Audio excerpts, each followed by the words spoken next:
demon is this thing on? This is the merchant ship Throne's Light. We are under attack. I repeat, we are under attack. Our captain has been killed. They appear to be Astartes, but larger somehow, and our ship is... We have no soldiers. We are a merchant ship. I repeat, we are under attack.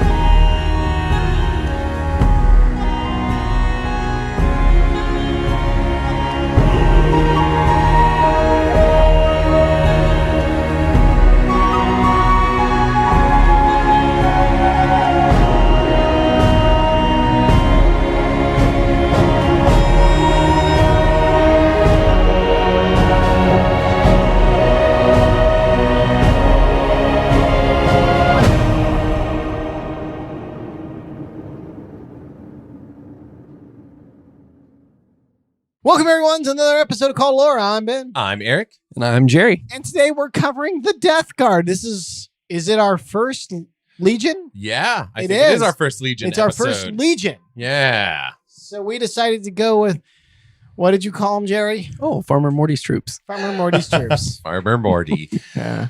Oh, he would love that.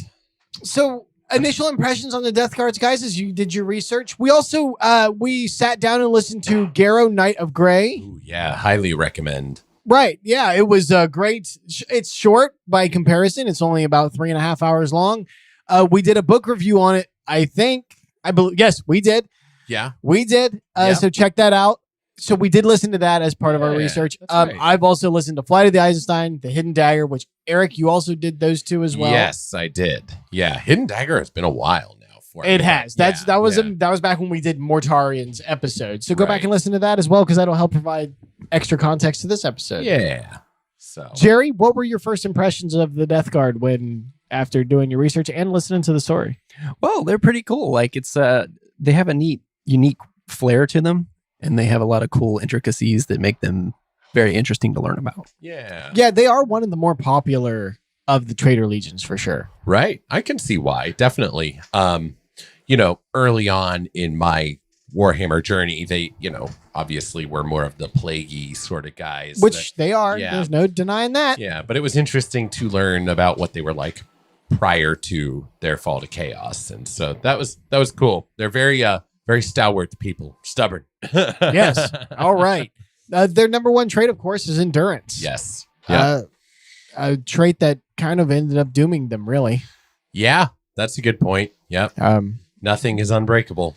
Mortarion. So the Death Guard are kind of funny in my estimation. They are my second favorite of the Traitor Legions behind the Night Lords. I really like the Night Lords. But their Primarch, man, that motherfucker is such a hypocrite. And that is a statement to say when you're talking about Primarchs. Yeah, no kidding. They are all big bunch of hypocrites, but fuck is Mortarion not, in my opinion, he is the most hypocritical out of all of them, which is kind of sad because I think Logar is one of the most honest. Delusional, absolutely, but honest. Yeah.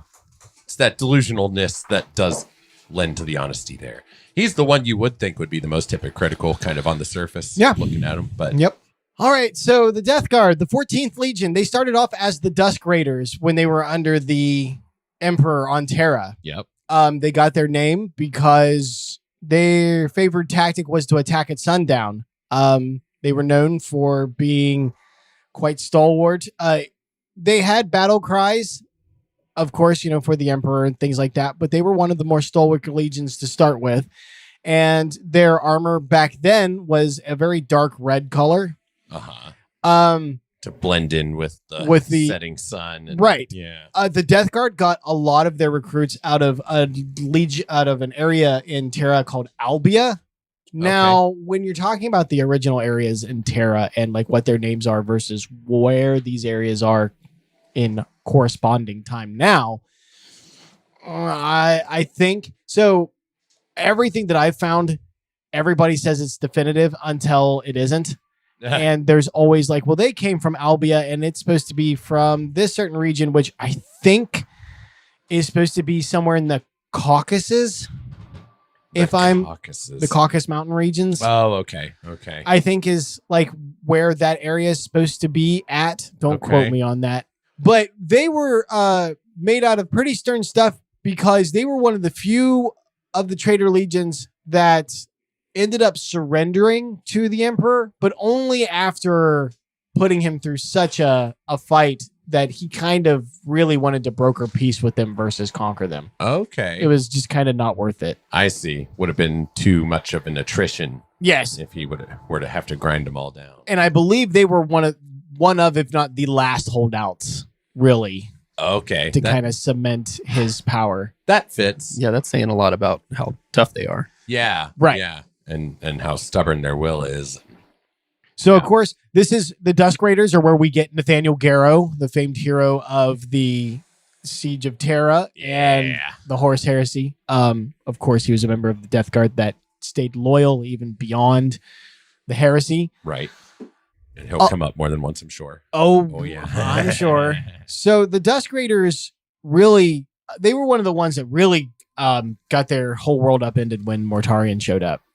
He eliminated all of their pageantry. I mean, they didn't have a lot, it doesn't seem, but they eliminated a lot of their symbolism, none of their battle cries. He erased the color of their armor. He made it a pale white as opposed to the dark red. Uh-huh. And he renamed them the Death Guard, which were the names, what he called his fighters on Barbarous, his quote unquote home planet. He started recruiting from Barbarous really early on, including his first captain, Callus Typhon. Typhon is a character that we're probably going to end up doing an episode on, and he'll be mentioned quite a bit, I'm sure. Right. He was his first captain well before he was recruited by the Emperor, and he was a psyker. Mortarion, being the hypocrite that he is a psyker and hated psykers, so he allowed Typhon to use his powers and to recruit other psykers into the Death Guard under his own banner, so long as he did it quietly. Yeah. Because hypocrite. Yeah. Just keep them over there, would you? Yeah. All while he was a big player in the Council of Nicaea, denouncing the Thousand Sons and making psykers banned from the Imperial Legions. I mean, yeah. Mortarion's just the worst. How much more hypocritical can you get? Like, it's okay as long as you do it my way. So Mortarion's obsession with endurance and the ability to hold out really kind of instilled themselves into the Dusk Raiders / Death Guard. And they adopted a new way of war, which was you took basically a front line of men and you just march your ass on in there, and you do it slowly, you do it methodically, you do it without any loud calls or chants, you do it without pageantry, without fanfare. Yeah. You And- just march in a slow, steady. Never stopping, Advance. never ceasing. It's a relentless march. If the guy in front of you falls, you just literally march over his body. You'll give him respect later. Yeah, they kind of forsook like tactical approaches to battle. Yeah. You know. They saw tactics as almost like cowardice. Right. Yeah. It wasn't the right kind of test for your battle. Which, man, Battle readiness. I would have loved to have seen like a fight between the Wolves and the Death Guard. That 'Cause, would have like, been interesting. Neither one of them really believe in tactics per se. Right. It's just might. Yep. Yeah, might versus might. Just like a hammer versus a wall. Or even the World Leaders versus the Death Guard. Oh, Lord. Yeah. Unstoppable Could you force with the imagine? immovable wall. Yeah. Because you would think like the Imperial Fists or the Iron Warriors, but man, like the World Leaders would just get decimated by those people, I think. Yeah. By either You think of them. so? Yeah. Yeah. They just fight a lot smarter than the World Eaters. I like the World Eaters. I like a lot of the World Eater characters, but man, like Yeah. especially against the Iron Warriors, I don't think they would do shit. I think they'd get decimated. Herder Robin That's would true. just eat their lunch. I mean, they are just at that point just marching into firepower. you Yeah. know? Yeah. And 'Cause I they're all don't geared towards melee combat. right. Yeah. And the Death Guard are really similar in that regard. They favor close quarters tactics, Yeah. medium at best. Yeah. Like wall versus wall. Yeah. Yeah, it would be. Seriously. And there's a lot of Astartes matchups. I'm like, man, we haven't got them. It would be really, really awesome to see. But Interesting to see. Yeah. after the Siege of Terra series is over, which we've only got one book left on that, Yet to be published. right? Root. Then they'll probably move into the Great Scouring, which should have a lot more Astartes on Astartes combat. Okay. So we should see. I'm hoping to see a lot more different matchups. Yeah. of the different traitors versus the loyalists. But we'll see. But Eric, you Death Guard, So- Horus Heresy, yes? Yeah. So, obviously they joined up. They did the whole Great Crusade thing. And then somebody named Horus started fucking around. You guys might have heard about this.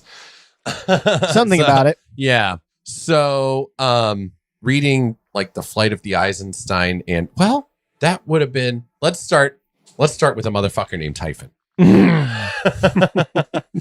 So Typhon, Callous Typhon. Callous Typhon, he seems to have gotten, well, okay. He uses this kind of idea or cultural thing that they find on one of the planets that they had taken over, where there are its politics are kind of run by this concept of lodges, warrior lodges. So these war bands would have different where people could speak on equal terms with each other, no matter what their rank was in, outside of this meeting. And he ended up getting that adopted into the Death Guard Legion. They started having these secret lodging meetings, and stuff Right. like that. And so it was. And they were very clandestine, and you couldn't join a lodge unless you couldn't sit Invited. in the meeting unless you were invited. Yeah, it sounded very much kind of like the Masons. a little Masons, bit. yeah, I was gonna say it's got a lot of Masonic kind of Masonic. feelings to it. It Yeah. does. Not to shit on any Masons listening. No, and it kind of makes sense because they have different rankings and stuff, and it's not related to your standing outside of Right, and it's the not like the lodge. Masons are the only ones that incorporated this style of Right. getting Yeah. into their organization. Sounds Right. like lunchroom cliques. Yeah, it honestly, is. Yeah. Yeah, that's a it's good like if point. the classroom is your regular day, then the lodges are lunchtime. Yeah. So, We all know the bullshit that can go down at a lunchroom table. Oh, yeah. Oh, yeah. So these lodges grew in popularity, and more Death Guard were meeting up in these secret little things, and that caught Garro's attention. Garro, Nathaniel Garro, Right. and it concerned him. He was, at first he was kind of like, if you guys really want to do this, that's fine, but I don't much like it. He's like, if we're talking about truth, because they say, okay, you could speak truthfully here because you don't have to worry about the outside repercussions and yada yada. So, and he's like, but if it's truth you're seeking, why is it being hidden? Right. That's And Garro's not like, how you I do find that the truth. anyway. He's like, Yeah. I just tell the truth all the time. Yeah. And he is kind of like the shining example of what a Death Guard is supposed to be. So they call Straight him arrow Garro. Straight Arrow Garro. Straight That's Arrow right. Garro. Yeah. Yeah. That is what they call him. And it's like, well, that's kind of what you guys were supposed to aspire to be. Yes. But, But they all perceive. What's funny is the Barbaran Death Guard all perceive the Terran Death Guard as very hoity. yeah. Although there doesn't seem to be any evidence of that. No, honestly, they're just kind of like following the rules as they're laid out. Yeah. They're like, well, we're supposed to serve the Emperor. And the lodges kind of start guiding the Legion in a way, in the direction of like, well, loyal to Mortarion, Yeah. and, it's like, but the Primarch Emperor, before Emperor. yeah, right. Because the Primarch serves the Emperor. So if you just do what the Primarch says, and then it ends up, you just kind of take the Emperor out of that equation, and it's loyalty and unity through the Legion, It's not seeing the forest through the trees. Exactly. And the lodges end up becoming a corrupting force. So when Horus makes his move, the big move here is a little something that you might have heard of, Jerry. The Drop Site Massacre. I still don't know who you're talking. God damn it. It's still too goddamn bad, Jerry. So they get to, that's Isfahan 3. Yes. And they send in. Well, no, the Drop Site Massacre is Isfahan 5. Well, 5. Sorry. Yes. Isfahan 5. Isfahan 3 is the pre. Oh, shoot. Help me out here. Is that So important to Isfahan 3 is where they slaughtered all of the loyalists within inside of their own. Right. Yes. That's what I'm getting at. So that was before the Drop Site Massacre. Right? Correct. That was the cleansing before The betrayal. massacre. That's right. So we're on Isfahan 3. 3. And these hand-selected squads from different legions. It was the Death Guard, and it was Death Guard, Emperor's Children, Emperor's Children, Iron Hands, Iron Hands. or Iron Warriors. I mean, not Okay. Iron Hands. Iron Uh-huh. Warriors. Coraxes. No, They weren't there. that's the Drop Site Massacre. That's, Oh, yeah, okay. they're at the Drop Site Massacre. These are all traitor legions. Sons of Yeah. Horus. That's right. The Sons. I think it was Death Guard, Emperor's Children, Sons of Horus, and maybe Iron Warriors. right. No, not Iron Warriors. And we didn't have the Night Lords there, right? No. Because they didn't really seem to have to purge much from what I'm gathering. If they did, it was very quiet. Yeah.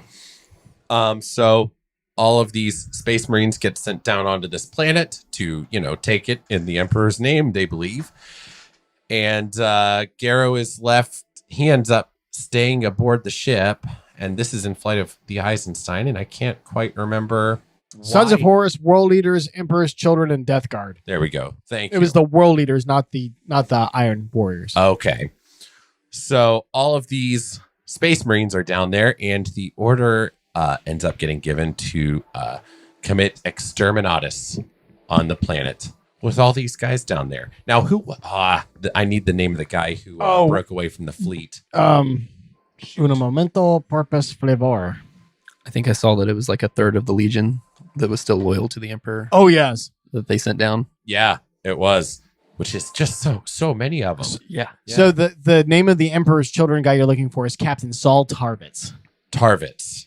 Captain Tarvitz. Yeah, he breaks away and he's maneuvered his ship into, everyone's way before the orders given, and he's just basically like, there is no time to explain, but you guys all need to fuck off right now. Right? Yeah. In so many words. And our man Garro, he's like, I know this guy. I know that he's no traitor. I know that, Garro doesn't understand what's going on just yet, but the plot is in motion already. But this is Garro's first kind of like, I'll take it on faith kind of moment. And he prevents the ship from being destroyed outright. And so they can get down to the planet. And that's when they do make their move, and they virus bomb Isvan 3, killing 8 billion loyalists and servient people. Oh my God. I just saw the number 8 billion. An Gee estimated 8 billion. whiz. And that's just in the opening bombardment and virus bombs. That's not including the 6-month massacre that Angron led afterwards. Oh my gosh. Yikes. That's wild. Yeah. Because they just, they virus bomb it. And then they use the methane from all of those corpses to just firebomb it after that. That's part of virus bombing. It's an Is intended consequence. All of the decay and rotting mass fills up the atmosphere with methane, Flammable methane. and then whether it's a gun barrel or whatever, it will just ignite the entire atmosphere. Gee whiz. So I didn't realize that was just like part of the protocol. That is a direct darn. side effect of the virus bombs. Wow. That is a brutal strategy. Yeah, really. Seriously. Because that virus ain't pretty either. It's pretty nasty. And in the midst of the chaos, long story short, Flight of the Eisenstein, highly recommended. Garro makes an escape with a very small crew of loyal humans and Astartes, and gets warning to Terra that The heresy has begun. I'm assuming that the drop site massacre happens before they get word. So no, it doesn't. So the drop site massacre. So Garro relays word to the Emperor that these are the traitor legions that have betrayed the Emperor, right, and that they're building a base on Isvan 5, which is what leads the Emperor to dispatch the rest of the loyalist, quote unquote, loyalist legions to go take him on Isvan 5. Okay. Of course, they didn't know that the Alpha Legion, Night Lords, Iron Warriors, and Word Bearers were already turned. Yeah, that's right. Because there was yet another double cross, this time interlegionary instead of inner legionary. Yeah, English. Right, but it's in between Istvan 3 and Istvan 5 that the Death Guard get trapped inside the warp. Yes. So Typhon once again starts manipulating things. He just so blatantly, he kills off all of the navigators aboard Mortarion's ship, saying like, "Oh, they're all traitors. They're not, we can't. Don't worry, I can guide us through the warp. Me Right. and my dudes here, the psychers that you've let me collect." And he doesn't really give Mortarion. I'm like, the way he goes about it to Mortarion's face is so kind of insolent, but Mortarion still is like, okay, I guess I trust you. Yeah, because he's a hypocrite. He's like, I'm big, I'm strong, but I'm also kind of a bitch.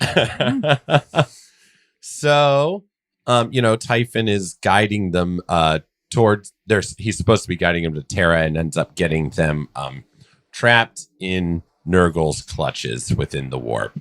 Gellerfield goes down, and Mortarion and the rest of the Death Guard are subjected to just the worst of what Nurgle can throw at them. Yeah, that's in the Hidden Dagger. And man, like you really feel for the Death Guard when they're trapped in the warp, like they can't get out of it, and this sickness is just overcoming the crew and the Astartes, and there's nothing they can do about it. Yeah, and it's just going on and on and on, and it's like this endurance of yours. Let's see, because Nurgle's not letting them die outright. Right. They are just there to suffer, and it basically comes down to this choice of like, you join up and this suffering stops, or you just keep suffering. I'm a god. I could do this forever. Yeah. Like we get another demonstration of this in the 41st millennium. Typhus unleashes the same kind of deal onto a guy, just a standard Imperium guy. And he doesn't unleash it so much. It's just he's there when it happens.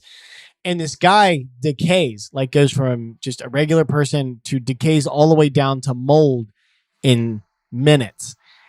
But he's alive through the entire process, and then as soon as he's down all the way down to like basically soup, it rewinds and he reforms and then melts all back down again, and then it just keeps happening over and over again. Perpetual decay. Yeah.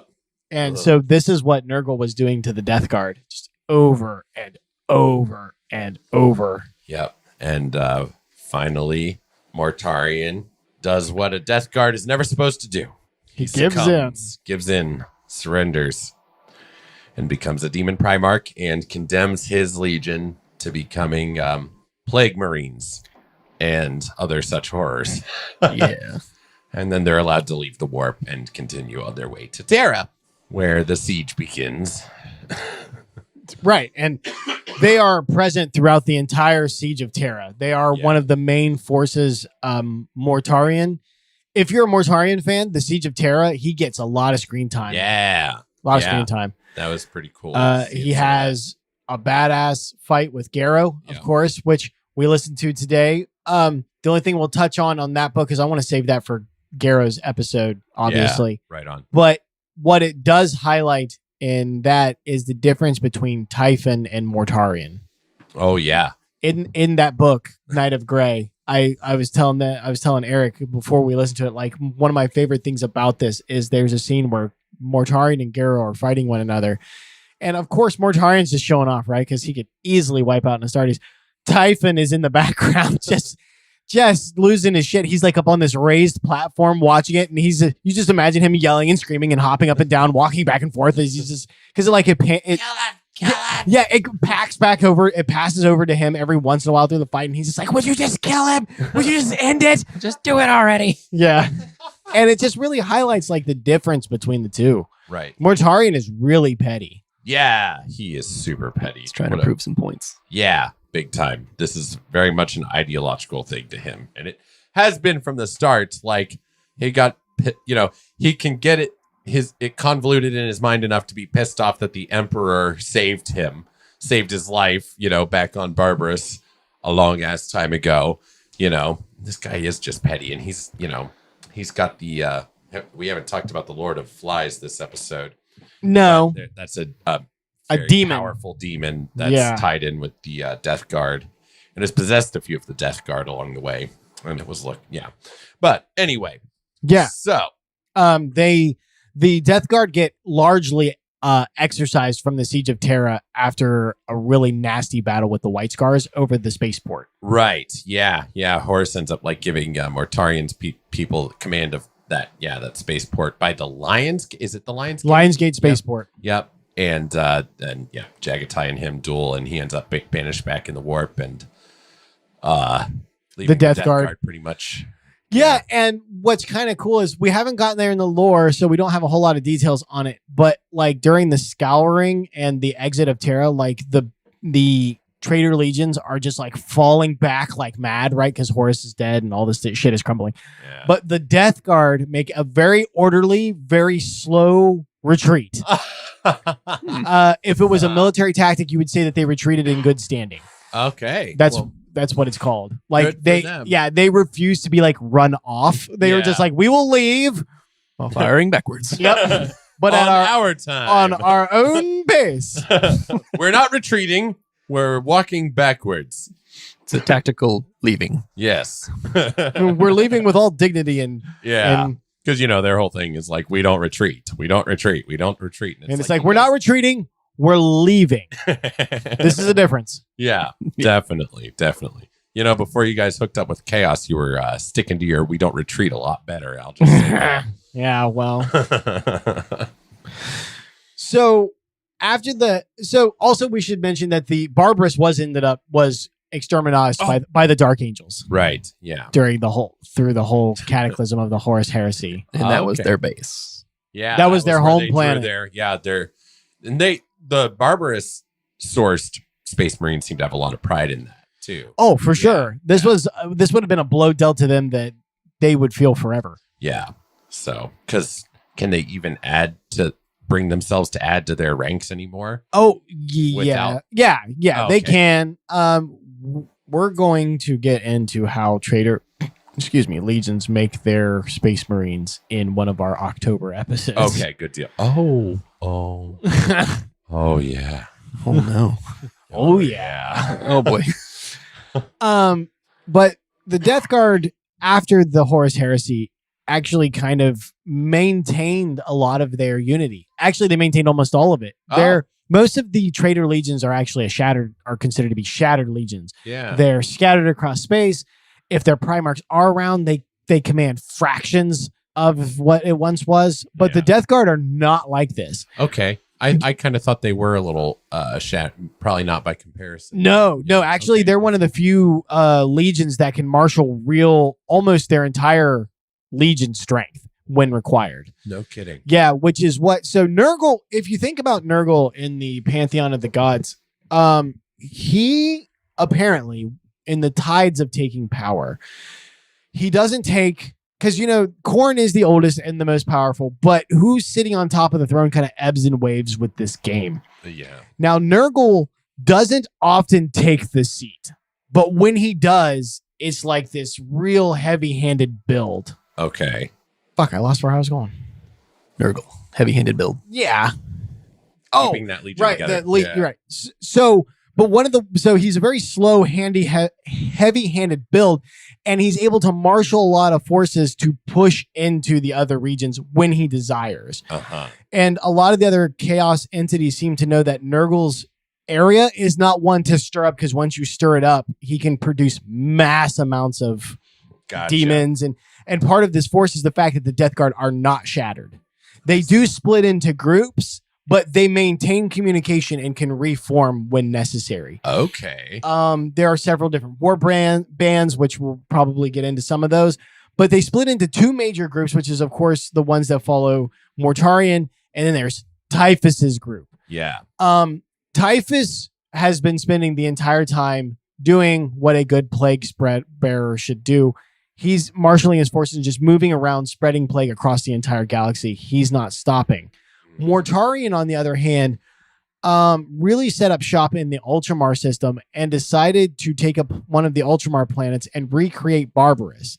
Only he called it, I think it was called Pestiliax. Okay. Yep. Neat. Also known as the Plague Planet. Yeah. Typhon, now called Typhus, now that he's transformed into the Herald of Nurgle. Yeah. He completely is against this. He finds the sentiment to be shallow. He doesn't understand why Mortarion is so obsessed with this. They're supposed to be out spreading plague and doing this thing. So there is a rift inside the Death Guard that in the last stuff they were in, they seemed to kind of put a definitive statement on it, because Typhus, was off doing his thing. Mortarion was off doing his thing when Gilliman shows back up. And Mortarion summons Typhus. He's like, you have to return to us. And Typhus basically says no. He's like, I'm not getting into the pedal squabbles of you and your brother. Like, I'm not interested. He serves a higher power. Right. Yeah. Well, he gets a visit from a very powerful plague demon. It's like, no, get your ass over there. Oh. The grandfather commands it. Okay. So that seems to be, there is this rift, but when push comes to shove, it's Mortarion's group. Right. Yeah. Mainly because it seems like Nurgle has deemed it to be so. Right. Yeah. But there has been times where Nurgle has given more power to Typhus and allowed him to kind of take over as punishment to Mortarion's efforts. Right. And it will be interesting to see what happens with Mortarion's latest fuck up. Oh, yeah. So he was trying. This is the latest Death Guard stuff that I'm aware of. He was trying. That's the God Blight series that I finally finished. Yay. The Death Guard Mortarion sets up camp in Ultramar because he knows that Gilliman's back. But his aim is to take Ultramar into the warp under Nurgle's reign and to corrupt Gilliman. He has Kugath, the Great Unclean One, create the God Blight, which is a plague they believe will be able to dominate the body of a Primarch. Okay. Kugath is actually kind of also developing this, hoping that it'll kill Mortarion as well. Because you have to remember, all of the demons hate humans. That includes Astartes and Primarchs. Oh, so they do not like the demon Primarchs. They're not Neverborn. Wow. They're some bastard hybrid. Okay. And they don't like, so they're kind of racist. Demons are racist. Racist. Shocker. I know. I would am not have shocked. seen that coming. No, I'm terribly shocked. You would have thought that their morals would be better. Yeah. I know. Seriously. But anyway, they go through this incredibly long, like, Gilliman goes from planet to planet trying to help this siege that they're under. And there's this weeping sickness that causes them to cry so bad that they start gumming up their tear ducts, and it becomes like acid and eats through their eyes. And it's like this really horrible plague that seems to go away when Gilliman shows up. But then he finds out that it's actually all a trick to try to keep him away from Pestiliacs until they're ready. He's just withdrawing. Nurgle's just pulling back on the effects of the disease while he's around. It's a delay tactic. Yeah. It is. Clever. Because Gilliman's, he would, okay, I'm special. That's how you manipulate people. You make them think they're special. So, one of the signs of this is not medical advice or any like official science, but like one of the ways you can tell if you're dealing with a sociopath in your life, if you know a person that you meet and you instantly get a giant like rush of dopamine from them, right? Like you've met them, you've not known them for a long time, or maybe you've known them for a medium amount of time, and then they just like praise you and like flood you full of these happy things, and then they withdraw it. Yeah, they pull away To keep you craving this. The dopamine that they gave you, and so you're willing to do anything that they want to try to get that approval back. And love bombing. Right. Nurgle does this. Grandfather, why? I thought you loved us all. Well, you have to remember that every Chaos God is like a duality within themselves, right? Yeah. So while Nurgle does present himself as this happy, joyous grandfather, when he's angry, he'll withdraw that shit real fast. Yeah. So anyway, Gilliman heads right to Pestiliacs and confronts Mortarion. He almost falls, but he gets possessed by the Emperor. And the Emperor talks to Mortarion specifically, and he says something that's interesting. He says, none of your brothers, not one, is beyond redemption. Oh. Huh. Now, obviously, this means not Horus, because we know that Horus is a very special case. Right. When Horus died, his soul was vaporized. There was nothing to go to the warp. Oh. That's so... The Emperor burned him out of existence. Oh, that was probably a smart move. But like Conrad, who's dead, like apparently he's not beyond redemption. Mortarion's not beyond redemption. Perturabo, although Perturabo I don't think is that big of a stretch. No, yeah. Same with Arangron. He's not too big of a stretch. No, it would be more like a technological reversal, wouldn't it? Right. Yeah, he just needs like the right kind of medical attention. Yeah. Or he did. Maybe Chaos may have done more than that. I think the Emperor is going to be able to burn the corruption out of them. Yeah. I bet there's some kind of fail-safe. I bet there's something in the Primarch DNA. Well, I'll bet you it's like a repentance sort of thing. Like I give myself back to the Emperor. Right, like I can only do it if you let me. Yeah. Becomes kind of a Christ thing. Well, sure. And then there's the idea of like, Christ going into hell to retrieve the souls of the saints. Right. So how cool would it be if you find out the Emperor went into the warp after some of these people like Conrad? Yeah. That'd be cool. It might be a bit much to hope for, but man, that would be dope. I know. That's not such a grim in the dark. So maybe, hopefully they will, but I don't know. So if you want, looking at like what the end of the universe might be, if you really want to do like this climactic battle, what you really need is a stacked deck, right? You need, what is it? 20 Primarch or 14? How many? Primarchs? 18. Yeah, 18 Primarchs on one side and 18 Primarchs on the other. Yeah, wait. Is what you need. Oh, okay. Okay. Because you have your Traitor Primarchs and you have your Loyalist Primarchs. So if you find facsimiles, so like if Mortarion repents, becomes a Loyalist again, and then Typhus gets promoted into Mortarion's position, I see. you now have the conflicting forces on both sides. Yeah. And if you do that with all of them, now I'm not saying you redeem all of them, but like you have Karn from the World Eaters, maybe he repents and goes back to the Loyalists, and so he becomes the World Eater Primarch-ish version. That stand-in. Fulgrim has a clone. So that's that's a Loyalist. Easy example. And it's not just a Loyalist, but even has the memories of the Horus Heresy and is repentant of the other Fulgrim's actions. Right. So it's not like there's not the danger of him going down the same path. He's aware of it. Right.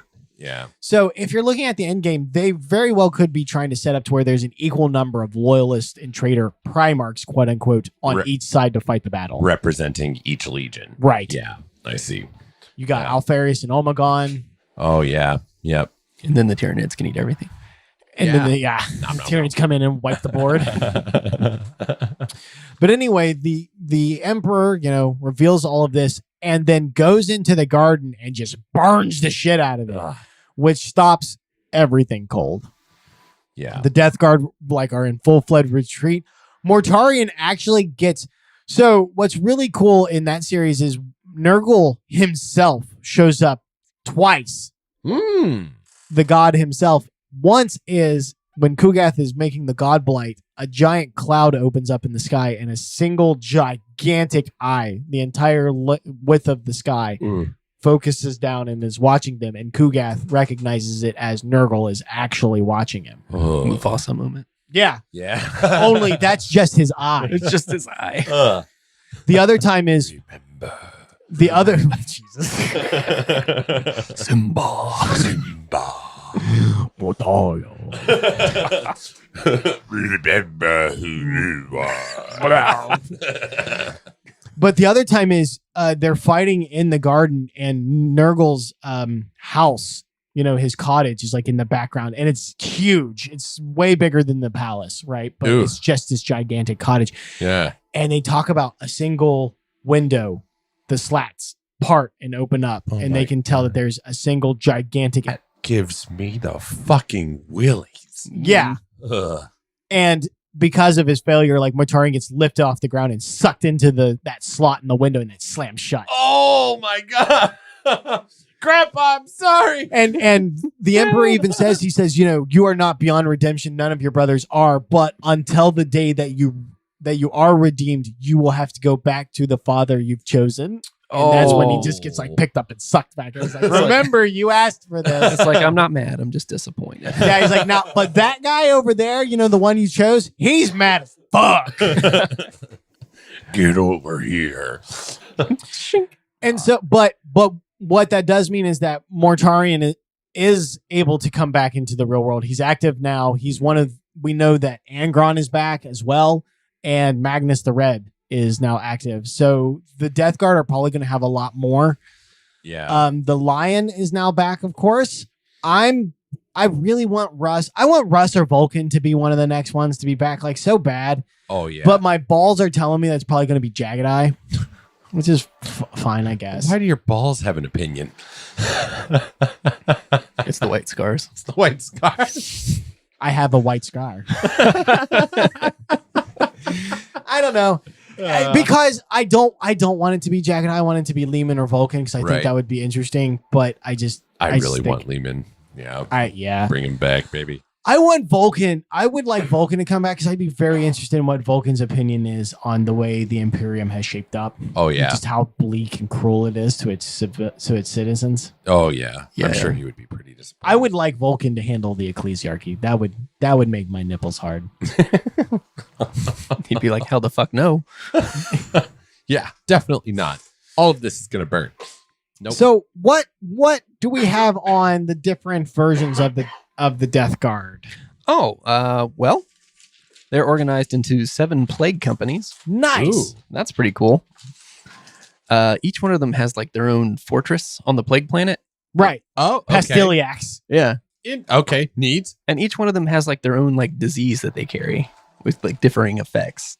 Which are pretty neat. Wouldn't you hate to be the chlamydia one? Yeah. Ah. There's the first plague company, which are the Harbingers. That's Typhus's plague company. That makes sense. Harbinger, Herald. They have Yep. they have the plague fleet with like the ships that they have, and Oh yeah. they're infested with the zombie plague. Okay, so is that like plague walkers? The Poxwalkers. The poxwalkers. Yep. And okay. also Typhus himself is a host to the Destroyer Hive, Okay. which is basically like a bioorganic form of the Life Eater virus carried by flies. Oh Christ. It's like a demon swarm kind of thing. Yeah. Right. Right. Yeah. Okay. The second plague company is the Inexorable, and they are the only ones that have like tanks and Oh, stuff like interesting. that. They have yeah. vehicles. yeah, Be darned. and they Okay. carry the Ferric Blight, which is like a rust plague. So like it infects metal. Oh, okay. Oh. So yeah, they are the vehicle unit. Okay. Right on. Yeah. Yeah. That's cool. The third one is Mortarion's Anvil, and Boy, I'm so glad it wasn't anal. Mortarion's Farmer Morty's anal, and then Good luck animating that one. they dig in No. defensively is their thing, Okay. They dig in. and they carry the Gloaming Bloat. The gloaming bloat. Yeah, this is the one where they like sweat. So their armor gets all slick and they speak in like wet gurgles. They're like,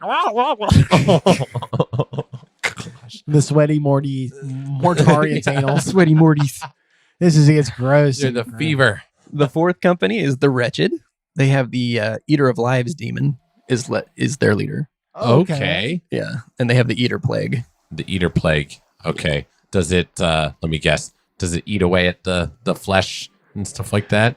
I wasn't able to figure out what that one does. Oh. Okay. Okay. Yeah, some of these, so Interesting. not every one of them is fleshed out. Okay. Okay. They specialize with the demons, sorcerers that summon demons. Yeah. Okay. I wonder how Mortarion feels about that. He's probably fine with it and not fine with it at the same time. Right. Yeah. it's Fucker. a The juicy convoluted contradiction. in this- Yeah. Yep. Juicy contradiction. Yeah. No, the juicy guys are the sweaty ones. Yeah, the sweaty guys. Aw. Mortarion's Anvil. Mortarian's anal. The fifth company is the Poxmongers.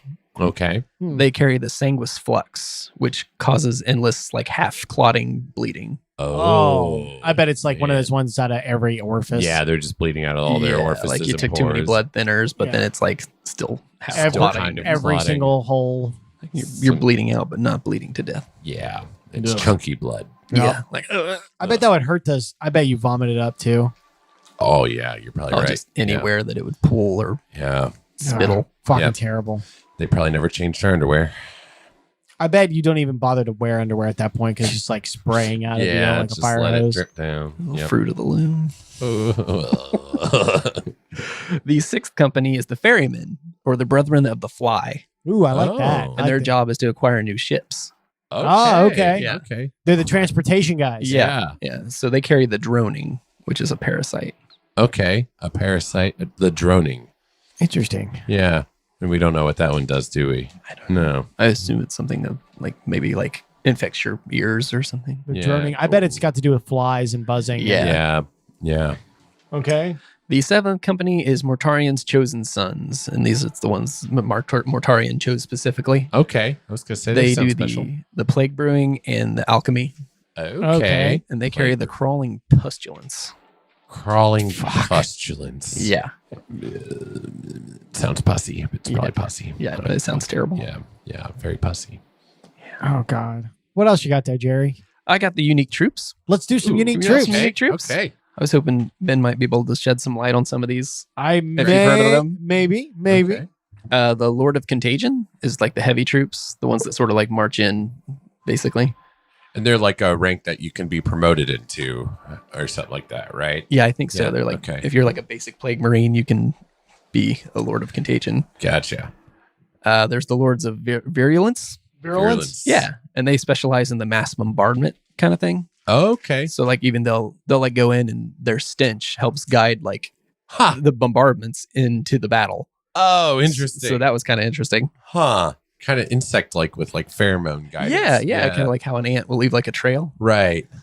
There's malignant plague casters. They're kind of like mages. Okay. They like go out there and do like psycho magic. And Also, your Yeah. Lords of Contagion are your Terminator units, like Typhus. Oh. They got the big heavy plate armor. They walk around with like scythes and shit. So yeah, they're your heavy melee troops. Okay. Gotcha. yeah, like I think the Death Guard specializes in using the Terminator armor, right? Yeah, they they tend have to the be largest pretty amount heavy of on the Terminator armors. Yeah. Big, Nice. bulky motherfuckers. Typhus, man, he looks just like a gigantic plague rhino, and it's just Yeah. I love his look. Yeah. he looks cool. He The, does. the giant bone chimneys coming out of the back with the giant horn. Oh, He just looks like taking him down would be virtually impossible. He's just a broody looking motherfucker. Yeah, he looks like things would just bounce off of him. Yeah. They do. Yep. And you can't even get close to him because of the fucking bugs. There's the Noxious Blightbringer. These guys have the bells. So Oh, the bells okay. that they walk into battle with, Right. Uh-huh. yeah. So that's like an anti-psyker unit because of that. The tolling of the bells. The death bells. Oh. Nice. Yeah, Okay. bells cool. of pain they call them. Bells of pain. It probably hurts their heads and they Yeah. can't. Causes a psychic resonance Because that to they can't be a psyker, concentrate. you have to concentrate, right? Right.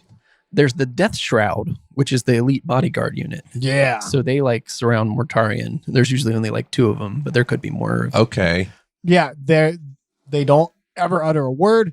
Nobody knows like who they are as far as like where they come from or what Astartes are recruited into the Death Shroud. Okay. You give up your name, everything. Yeah. They kind of look like Grim Reapers, right? Yes. They're hooded and Yeah, carrying they're very scythes. large. They're almost like Custodes looking, Okay. but wow. Death Guard version. That'll be done. Okay. Yeah, I thought those guys were neat. Yeah. There's the Blightlord Terminators, which are like shock troopers. Yeah, definitely. We have the Plague Surgeon, which doesn't heal anybody. They kind of Oh. take care of like the plagues and diseases Yeah, and so like carry them inside them and stuff to keep them safe and spread them. Okay. They're caring for the disease, not the patient. Yeah. Okay. Yeah. I see. That's interesting. Like, let's cultivate this. And yeah. Yeah, I thought they Gotcha. were neat. That's cool. I like that kind of flipping of, the words. Here's a Death Shroud. Gross. He has tentacles. Nice. Ugh. He's like multi-armed, sort of Yeah. appendaged. Ugh. The Foul Blight Spawn. Foul Blight Spawn. Yeah, these are plague marines who like manifest new diseases. Oh, cool. Yeah. Okay. Yeah, Gotcha. So they when they manifest them, I think they go back to somewhere and then like become like part of the ship or something, and Oh. they're like, "There's a new disease, harvest it from me so we can spread it." Oh Like, my They God. sacrifice their like body to it. They're like, I'm the incubator. Yeah, Yeah. they're the Take incubators. it from me. Yeah. Okay. Gee, That's whiz. fucking gross. Yeah, it is. So these guys, the Biologist Putrefiers, have you guys heard of them? Yes, the biologists. That's actually who I was trying to find. These guys walk around and they take samples of all the different plagues throughout the battlefields, Yeah. and they try to concoct new ones. Those motherfuckers, man. They have a very distinct look. You're gonna see one right now. They have the mask that has 3 eyes on it and like kind of a plague doctor-esque nose, and they use a goddamn thing called an injector pistol. And they have heavy Terminator armor, so they can just shrug shit off, and they just walk around the battlefield with all these different plagues. They have vials all over them that they can change the vials on the injector pistol, and they just walk around and just be like, inject. What happens? Oh, neat. Take that one out, replace it. Tick-tick. Oh, it does that to you.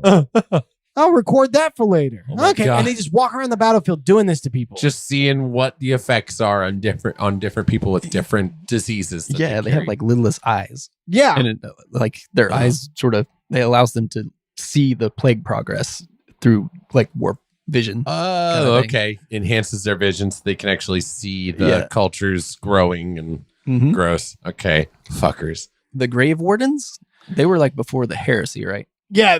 Yes. Oh, Grave Wardens. Yep. They specialized in the biological and chemical warfare kind of thing, kind of like war crimes, Okay. Yeah. Yeah. but like accepted. right. They're not war crimes in the Imperium, you know. No, yeah, and just like the other ones, they were heavy Terminator units, Mm. big Okay. giant motherfuckers, and after the fall, they were some of the more plague virulent ones. Whereas, like a lot of the Death Guard, you know, they became mutated and they fired their bolters and stuff. These guys just pulsed out like Just emitted disease. yeah, Okay. They were area of effect. a lot of them. Yeah. God, the Death Guard would be. I always struggle. Which Traitor Legion would you want to fight the least? Man, the Death Guard's up there. Yeah, that's up there. I don't know if it beats the Night Lords though. But The Word Bearers would be really bad too. would they? Really? By compare like They do the skinning pits. they skin people? Yeah, Fucking word bearers. and the Iron Warriors do the Demonculaba. Oh, okay. Yeah, that's tough. I guess I don't know. I'd rather have the really, really bad illness. I guess at a certain point, torture is just torture. And then- you're in agony. If If you're going to be absorbed by someone, once again, Nurgle we- makes you happy. Once Yeah, at again, we least have to you're choose happy. the orcs. Yeah, Orcs. orcs. Oh yeah, they're happy. Yeah, They'll just they are smash happy. you. Yeah, You're done. Yep. Because like the Tyranids, you join their hive mind. Yeah, and that doesn't sound pleasant. No, Yeah, Mhm. it's tough. It's a grim, dark world that we live in here. very grim. Yeah, The darkness. the darkness. Alongside the Grave Wardens was the Mortis Poisoners. Huh? Okay. Have you heard of them? No. They had they had flamers. It shot like a But it green shot flame. poison. Yeah, it was like a poisonous flame that would come out. Oh, okay. Awful. Yeah. Awful. The Foeted Bloat Drone.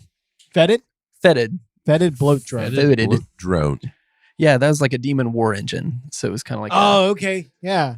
We haven't covered demon engines in No. our Cult I of don't Lore. think I'm familiar with So a that. demon engine is a possessed war machine. That's like part demon, part war machine. So Oh, like it's a fuck. tank that's possessed by a demon. Fuck. Oh, fuck. Yeah, these ones seem like they're like the lighter ones that would be able to go a little faster and kind of move across the Okay. land. Okay. More I bet they mobile just and- spread noxious clouds of shit on their Jeez. way. Yeah, Yeah. The second demon engine is the Myphitic Blight Hauler, which kind of is like a little heavier version, and they like eat bodies as they go. Oh my gosh. And they pump out poisonous gas. God. Wow. That's Yeah. useful. Okay. Although, can you imagine if you were like Typhus who had the poxbringers? You're like, quit sucking up my troops, man.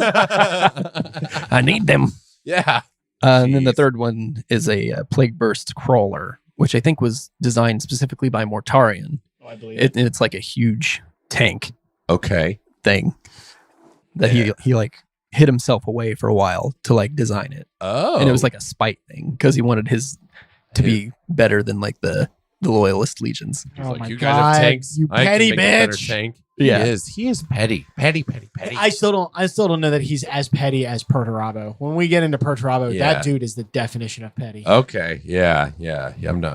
Don't know as much about Perturabo yet, but man, Mortarion is petty. Yeah. Good God. The Death Guard also have this really cool piece of equipment. Do we have any equipment? Did anybody grab an equipment list? I did not. Oh, the one I did want to talk about was the blight grenades. That's the one I was going to bring up too. Okay, cool. Before we even go down this road, I'll do a little bit of shilling. Luton has what I can only describe as a phenomenal video on the blight grenades. Okay, cool. Should we yes. link him? Should we Oh, link this absolutely. thing? Yeah. Definitely. I mean, Okay. he is the king of 40K content right now. There we go. That'll be down So- in the description. I'm Yeah. gonna have So, to yeah. watch that. It is. Yeah. It is a very good narrated episode on the blight grenade. But yeah, they're literally just heads. Yeah, they like keep some of the heads that they get. Oh, they make them out of heads from enemies. Yeah. Fallen enemies. Yeah, Okay. and they stop them up with wax or whatever, Wax and and slime, and they seal them, and Yeah. then they scoop out stuff. Ugh. fill them full of disease. Yeah, and then just chuck them in. and then Yep. that becomes like their grenades. Wow. Like almost every troop that I mentioned there uses these things. Right. just carrying around heads to throw and But they are actually a much lesser version of the original thing. So I guess the original thing that gave them the idea for the blight grenade came from, I think it was Kugath, the great unclean one. okay. and he provided them an abacus of blight grenades, and just one of them, I believe, takes out a system of planets. Just the disease it spreads. Whoa. One grenade Yeah. takes out planets. Yes. So it travels across space Well, when it the- explodes. Well, I don't know if it does that or whether it's just the people fleeing the war on the planet. whoa. So they like It's through the slow travel. enough that when they migrate out, it Yeah. like a real world pandemic. Or it almost. could, maybe it does spread across space. Interesting. Okay. It was made in the warp, so it doesn't necessarily have to adhere to physics. Rules. Yeah. yeah. Oh my gosh. Just to have a grenade that could take out a system of planets. that's a very powerful weapon That to have is. in your arsenal. That's like more powerful than anything we have on Earth today. Well, yeah, Yeah. thank God. Good God. Yeah, really. We don't need that kind of shit. No. Don't. We can barely handle the stuff we got now. Seriously. Huh. Anyways, anybody got anything else they want to cover for this part 1 of the Death Guard? Yeah. Okay, let's hear it. I thought it was interesting that they can distinguish like each other's rank by how dingy their armor is. I thought that was cool. Really? Yeah, like You're not stinky enough, motherfucker. I know you ain't been in here a long time. Oh, Yeah, I hadn't come across that. no Yeah. way. that is how they are able to. Because sometimes their armor looks the same. Yeah, Right. because it's all rusted and pox broken I'll out. be and bitter. darned. But then the stankier you are, the more rusted your Mm-hmm. armor is, the more rank you have. It's like The ranky you are, the more rank you have. Ah, rank yeah. comes with rank. There we go. Look at you go. One. No, that's not a Yeah. pun. That's a factual It's statement. kind of a- No, that is a factual statement. It's at least it's wordplay at the very least. Well. Well done. So as you can see, the plagues are not the only thing that's fucking infectious around here. So I'm gonna get the hell out of here. Yes. Yeah, we'll start on the wrap up stuff. I want to say, I think it's neat that these guys also have they've incorporated poison and venomousness with disease and rust. Like it's not just it's corruption. It's corruption. complete. Of every Yeah. form, like even parasites. Yeah, even anything that corrupts. And Well, so yeah. one thing we didn't touch on is a big theme for the Death Guard is entropy. Whatever causes that to stop, whatever causes motion to stop. So like rust is a part of that, right? Yeah. It locks up machines. It keeps it from moving. Yeah. And stops progression. gums up innards and tubes and stuff in your body, and snotty putridness, rotten decay. What I like about Warhammer in general is the way that they kind of can turn some things on their head, and like that ideal of endurance and steadfastness that is wrapped up in what the Death Guard were, and in a way now are, because disease is relentless in much the same way that they are. It's a slow spread, slow march forward. But I like that they are able to take things that you would normally hold in an ideal and find a way to corrupt it in some way. You see that with Slaanesh, where she also That's how they get you. shit Is like they that. take the thing that you're the most proud of and they find a way to make that into a weakness. Yeah, and to exploit it and use it as a weapon against you and then others. So I like that because I admire endurance, steadfast. As a guy who doesn't have much endurance, asthmatic smoker, I don't have a whole lot of that. So I admire it in other people. And one of the things about turned on its head. One of the things about one of the downsides to endurance though is you tend to try to outlast things when the better move is to move and adapt. Right. Mhm. Yeah, that's true. Adaptability is a lot. And I guess, endurance doesn't necessarily lead to And that. for these guys, that blessing definitely becomes a curse. Yeah. Exactly. Time. Yeah, it's how they got caught. Yeah. Their virtue became their tragic flaw. I like it. Yeah. I love the Death Guard. Another kind of neat thing about them is they're very jovial. Are they? They are. Yeah, they are. They simultaneously ride the line between being jovial and being completely depressed. They're jovial about being depressed. Oh, okay. Yeah. They'll The be robot from Hitchhiker's Guide to the Galaxy. Maybe a little less depressed. Maybe. Yeah. yeah. They're not trying to commit suicide or nothing, but they'll be like, "Come, brother, it's all disease and decay, and nothing matters." But they're happy about it, sort of. Yeah. Nice. They're like that nihilist who has accepted it, nothing matters. Let's go for it. Making the whatever. best of it. Right. Yeah. And so Yeah. it presents with this very kind of strange dichotomy between the disease and the decay that they look like, and then the kind of cheery aspect that they Like, sometimes this is take all awful, but we're going to be happy about it. on. Yeah. It's like, I tell you what, I don't have to lube myself up anymore to get in and out of this armor. It just sticks. Sticky. The pus holds it on. I would just hope that the very first thing that I lose would be my sense of smell. Yeah. Oh yeah, Because that's a seriously. big aspect of Yeah. their thing is the stench. Yeah. Everything and- is stinky. Like a lot, like it makes regular Astartes like sick. Yeah, which hear- is to that's smell. saying something. Strategically. Yeah, Yes. you know that's the thing I do like. If I had to fall to anybody in Chaos, I think it would be like Nurgle. Nurgle's people, because he at least changes your frame of mind. Those strong, horrible smells become pleasant to you.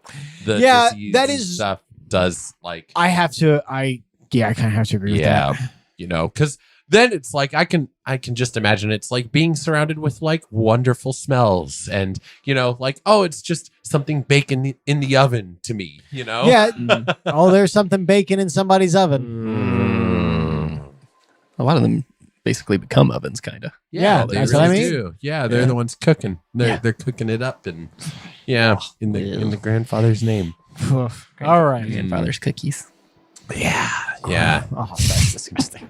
I feel like we should all go shower now. Not together. Not together. Yeah. No, I no. feel like we should all go shower. Hug Separate in the showers. shower today. no hugging and crying together in the shower. Fulgrim and Ferris. Wah. Oh no, that music again. Stop it. Nope.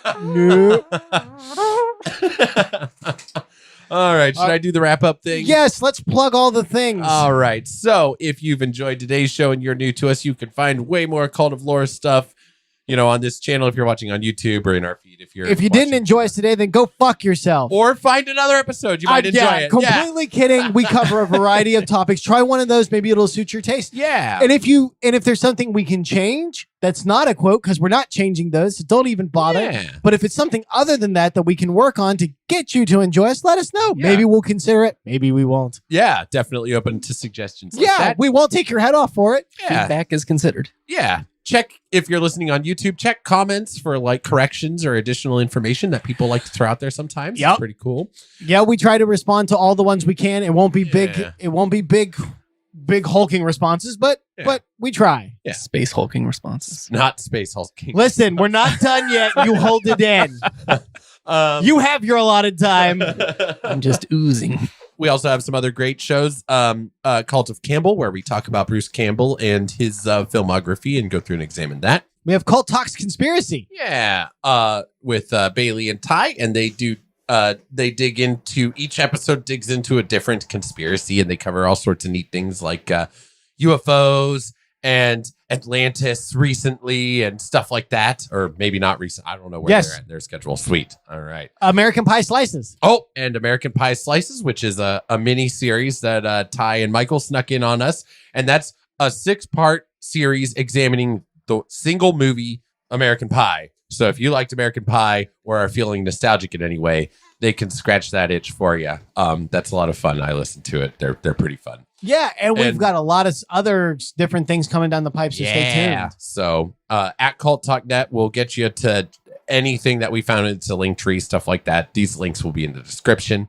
We have merchandise. We have merchandise now. So we have that's ways of exciting. making money. Yay! Making money is fun when we do it. Mugs and stickers and hoodies. And t-shirts and stuff like that. You've got our faces on there, or The ones that Evan's just rendition of our faces for And- Warhammer. right, or just the ones that say Cult of Lore if you don't want to be weird. Yeah. As well as, merch for the other shows if you enjoyed those. Of course, Yeah. you can become a member now. Yes, yeah, you can become a member by subscribing. There's a link in the description again where it's, $3 a month.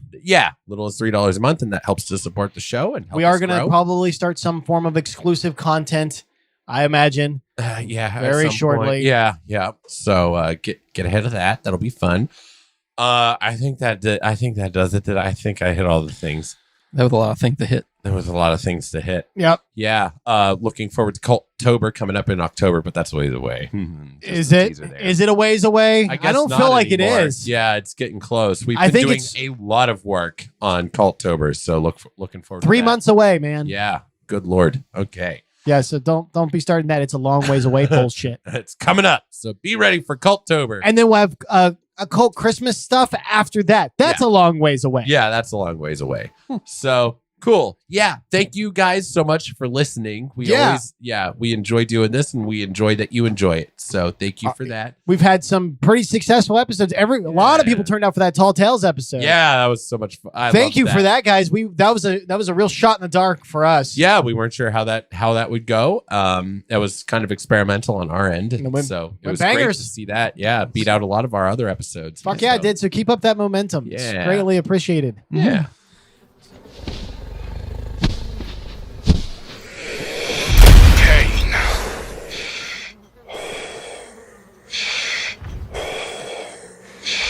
Pain is an illusion of the senses.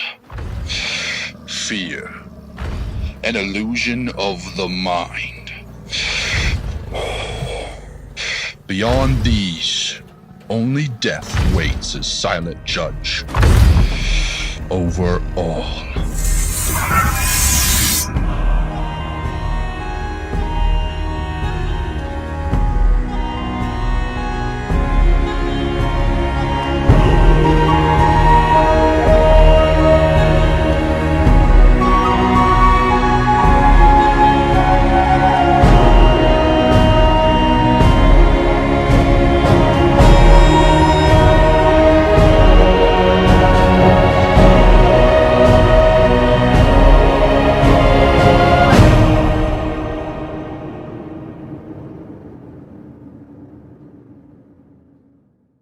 Welcome, everybody, to another episode of Cult of Lore. I'm Ben. I'm Eric.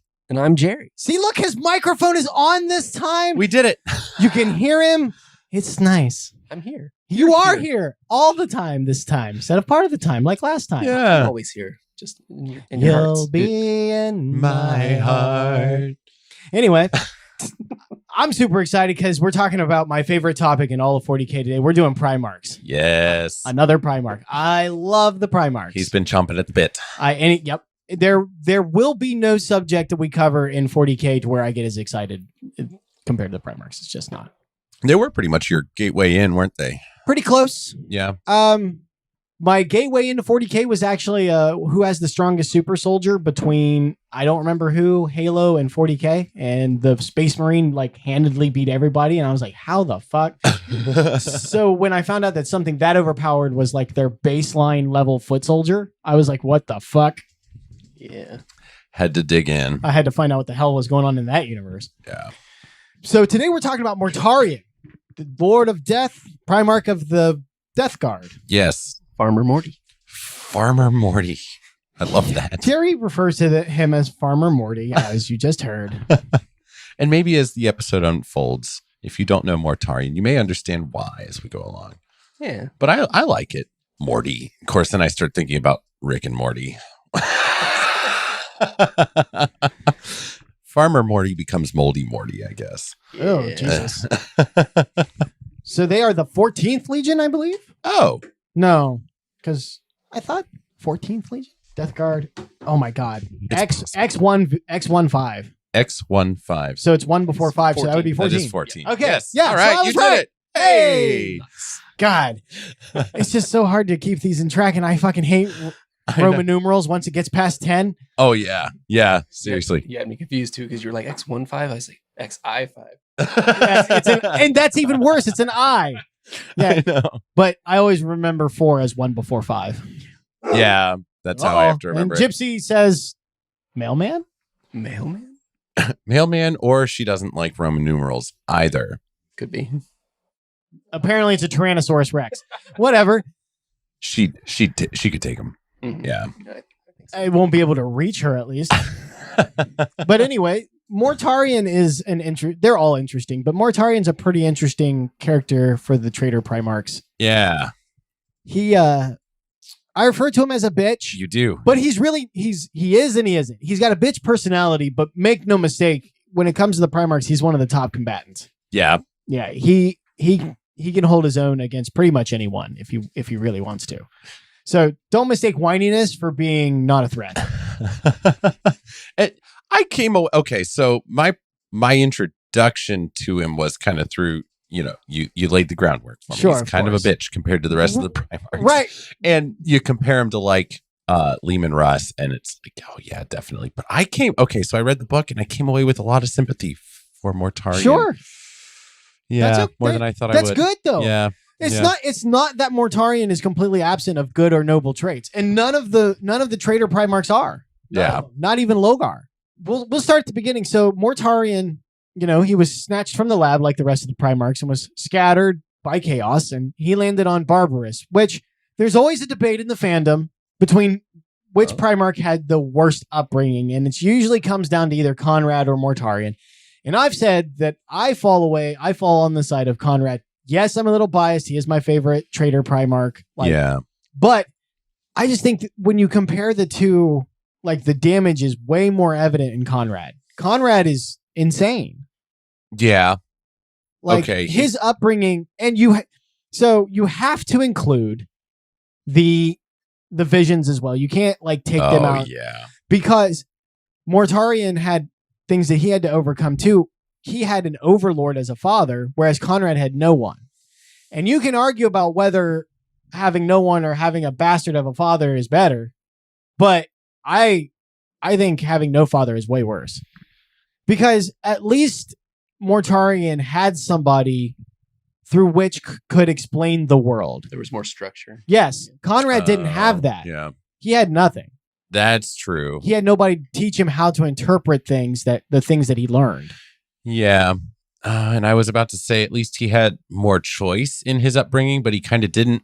His own beliefs in his lack of choice kind of took that away from him. Right. For Conrad. And the only reason why he thought that is because he didn't have anybody to explain to him what this foresight was. Yeah. But anyway, Mortarion had, I'm not trying to say like Mortarion, he had it, I believe he had it just a smidge better, just because I believe it's better to have somebody than nobody. Yeah. In that situation. Mortarion had a shit upbringing. There's no two ways about it. Yeah. His foster father, I can't remember his name. He was the head of the overlords. Nectar or something? It was something like that. Stand by. Nakar or something. Ooh, that sounds close. Okay. Nakar. I'm gonna throw my money behind that, and we'll see.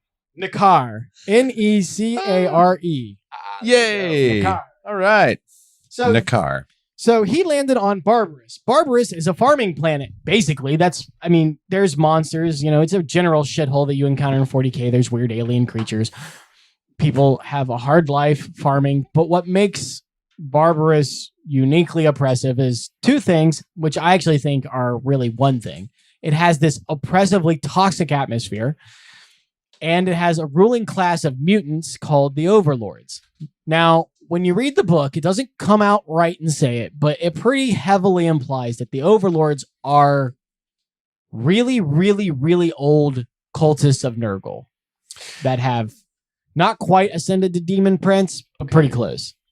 Yeah. Now that was interesting. I hadn't picked up on that myself from reading the book, because it's just kind of like, more creaturey things, but like that made a lot of sense to me when you pointed that out. They talk about dealing in plague and stuff, and then they claim to worship an entity that's like older than whatever. Yeah. And the green, and also having read, I just finished Warhawk, because I'm ready for Echoes of Eternity, motherfucker.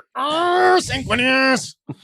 But I just finished the Warhawk, and in it is a demon called the Remnant, which is like this demon of Nurgle, but it's very like thin and emaciated. It's like what it says that it is what's left after the meal, the Remnant. Oh. And it takes one of the main Death Guard.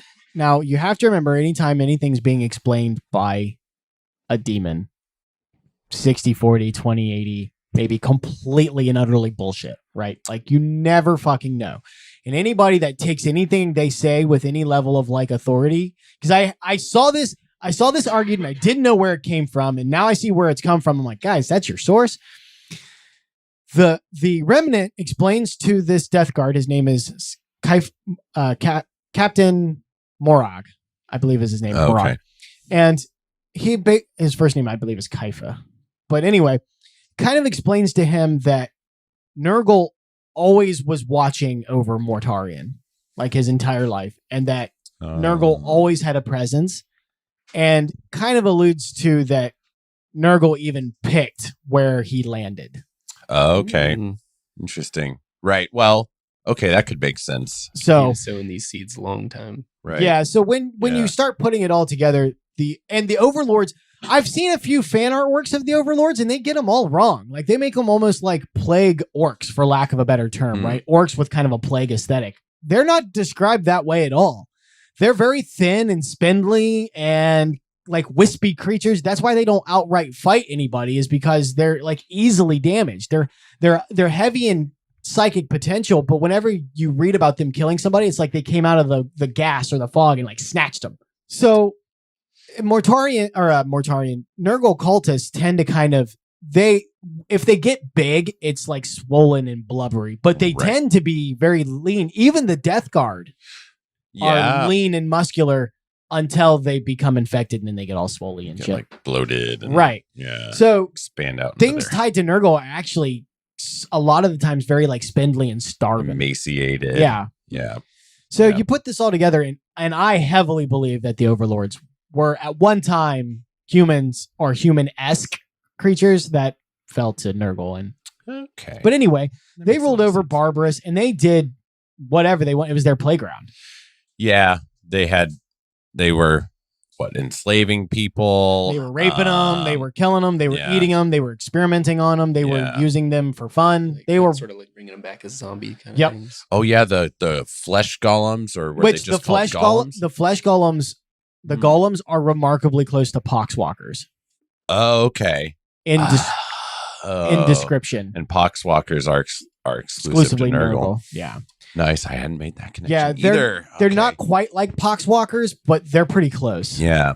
No, that's interesting. It's like Nurgle really was looking after him the whole time. Like he was just, I could just kind of feel him in the sky looking down on Mortarion, and once he descended. And that's very much toxic gas into the planet. Yeah. And that's very much how the Remnant kind of describes it. Yeah. But the Remnant also claims that Mortarion, I'm going to say willingly chose to side with Nurgle, which he did technically. He did on a technicality. Yeah. We'll get there. We'll get there. Yeah. But the Remnant claimed that he like outright just like chose. And I'm like, that's not how that went down. No. So who knows if Nurgle always watching over him is true or not? I feel like it probably is. Yeah.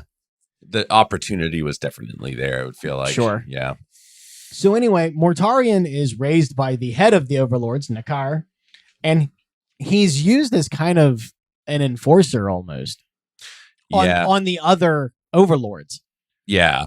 Because Nakar likes to just kind of fuck with him, make him do things that he doesn't want to do. Oh, yeah. Like one thing that kind of kept coming up was like he's always being tested. Yeah. Everything's a test. He's like constantly having to prove himself. And even if he comes close to doing it, the father's like, you could have done better. You know? Right. Yeah. It's like never good enough. Yep. And basically right up until he has contact with other humans and sees like he has more in common with them than the Overlords. Yeah. And this is like an aha moment for him. Yeah. He's like, even though I'm like clearly also different, like I am much more like that fucker over there than I am you fuckers. Yep. And so Mortarion ends up siding with the humans. Yep. And because he's a Primarch, he's super strong, super fast, super intelligent. Like no Primarch is more intelligent than another. They are more physically strong than each other, but in mental capacity, they just use it all. They just each use it in a different way. Yeah, they use their intelligence differently. If then some opt to use it less. In a way, though, Nakar kind of nurtured that part of him, like teaching him the ways of war and stuff. And letting him do the research. And right. See, these are things that Conrad That's a didn't good point. that Conrad didn't have. Right. Yeah, which does lend to yeah, Conrad did have a much more feral upbringing, that's for sure. Yeah. Because you can't even call that an upbringing. I mean, Downbreeding. yeah, Downbringing. it's survival. Yeah. But Mortarion teaches the village people, the people of Barbarous, how to fight, how to better farm crops. He helps them build like toxic suits so that they can work longer And ascend to higher heights. Because in Barbarous, the higher you ascend in the atmosphere, the more toxic it becomes. And of course, Nakar is at like peak toxicity, right? Yeah. So nobody can survive up there. Even Mortarion never was up there. That was like Nakar's private little hideaway castle. Yeah, like he took Mortarion in as far as he could go into the toxic stuff. And then he like stopped before it would kill him. And he was like, this is where you're going to stay. And then he went further into the toxic place. And that's where he made like his base. Yep. Tested the limit, made sure he's like, okay, yep, you're never going to get classism in a very physical, like representation. Well, it's smart as all hell. No kidding. Because he's like, there is conceivably a time where I won't be able to take you and you will be able to take me. So I need a place where I can GTFO. Yeah. Just found the limit. So it's like he had he was just always so logical in his tests, but like, I don't know why he had to be such a shit about it too, Mortarion, other than just being an evil bastard. I was guess. going to say he's completely corrupted. Yeah. Yeah. But Mortarion makes friends, and including one Typhon, Callus Typhon. Yeah. Who becomes his best friend and closest confidant. Now, Typhon. Nice guy. Yeah. Typhon's a character I really like. I love all the first captains. I think their stories are as cool as the Primarchs. Nice beer. Thanks. Oh. Pour one out for Farmer Morty. It's an energy drink. Who am I kidding? But anyway, he basically one by one hunts down the overlords and he slaughters them. Yeah. Typhon, by his side, leads missions on the other side of the planet when he has to and fights by him. And this is where Mortarion picks up his signature scythe. Yeah. Yep.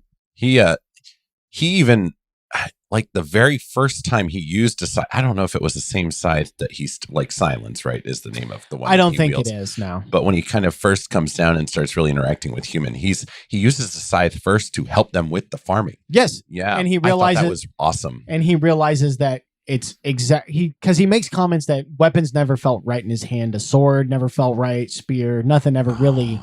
Yeah. And when he's chopping down this wheat for a lack of a better term. Yeah. He is just like, nope, this is it. And he forever is linked with the scythe, which is what gave him his moniker, the Reaper of Men. Yes. But I love that it started out in such a like wholesome way. Like this guy he became like a freedom fighter. He's almost like Spartacus, like he was kind of enslaved in a way. Angron is Spartacus. Okay, fair enough. Because Angron's a literal gladiator. Yeah, fair enough. But I did not expect him to be such a fighter against tyranny in his mentality. Yeah. Oh, yeah. He detested the oppression, and then it became a core part of his belief system. Yes. Yeah, exactly. So I loved that about him. But then, of course, the scythe has become kind of corrupted in our imaginations as going from a farming tool to a death tool. He kind of made that same transition fall. So I once heard that the origin of the depiction of the Grim Reaper as a cloaked figure with a scythe is due to a report during the Black Plague eras. And maybe someday this will be on a Cult of Lore episode or a Cult Talks Conspiracy episode. Who knows? That there were people that reported seeing out in the fields a black figure with a scythe-like staff that was waving it back and forth like it was scything wheat, and out of it was coming the plague. Oh. Whoa. Oh, interesting. That's pretty cool. Yeah. I would be interested to look more into that or to pass that off to Bailey and Ty to look into. Yeah. Because that's pretty cool. I always thought so. I never looked further into it, but yeah. But that's a really neat tie into my Mortarion too. Like in the way that we name them and the stuff. plague aspect. The plague itself. That's cool. Cool stuff. Maybe that's how. Who knows? Maybe that's how they helped come up with Mortarion. Could very well be. Because the Grim Reaper and Plague is pretty synonymous in that Black Plague, Black Death era artwork. Yeah, definitely. So, who knows? Neat. Maybe we'll find a good example of it, right? Yeah. Oh, don't you do that to future Eric. Not this time. I'll find the picture. Future Ben will find the picture. Oh, there we go. But anyway, Fuck. he gets like his entire planet free for the exception of Nakar, because Nakar is just sitting like a bitch. Yep. He's like, oh, yep. I drew that line earlier in my upbringing, and I'm gonna stay above it now. Yep. And so in comes the Emperor. Yeah. And he's like, you've done good here. It's time to go. And Mortarion's an asshole. He's like, fuck you. I don't want to work for you. And he's like, okay, well, you're coming anyway. And he's like, no, I need to kill my father. And he's like, you can't get up there. And he's like, well, if I can, then you can fuck off. And the Emperor's like, all right, okay, I'll let you. And he tries, and he gets to the top. He gets within view of Nakar's castle. Yep. And then his lungs start to melt. Shrivel up and die. Yeah, the toxicity was just so strong it was melting his armor. As he was It was like corroding. He had like blood coming out of his mouth and shit like that. And so the Emperor steps up there and is looking down at him. He's like, I told you couldn't do this. Yep. So he kills Nakar and takes Mortarion. So that was a pretty heavy move on the Emperor's part. Yeah. That had a pretty big impact on Mortarion, wouldn't you say? That was like his opportunity to prove himself and like seek vengeance. And he was completely robbed of it. Robbed? How was he robbed? The Emperor took it away from... Oh, I am speaking from Mortarion's point of view. I was going to say, Mortarion was dying. Yeah. Yes. But right. The deal is, okay, if you can kill this guy, I'm going to leave you alone. If you can't, then you're coming with me, right? Yeah. So the Emperor is like the next step up in the tyranny cycle for Mortarion. Yeah, but the problem is I think Mortarion just didn't learn the lesson that the Emperor had intended him to learn, which is there are limits. You can't just always plow through things and win. You're right. And I'm speculating because, they never give the Emperor that kind of dialogue. That would be too much dialogue for the Emperor to have.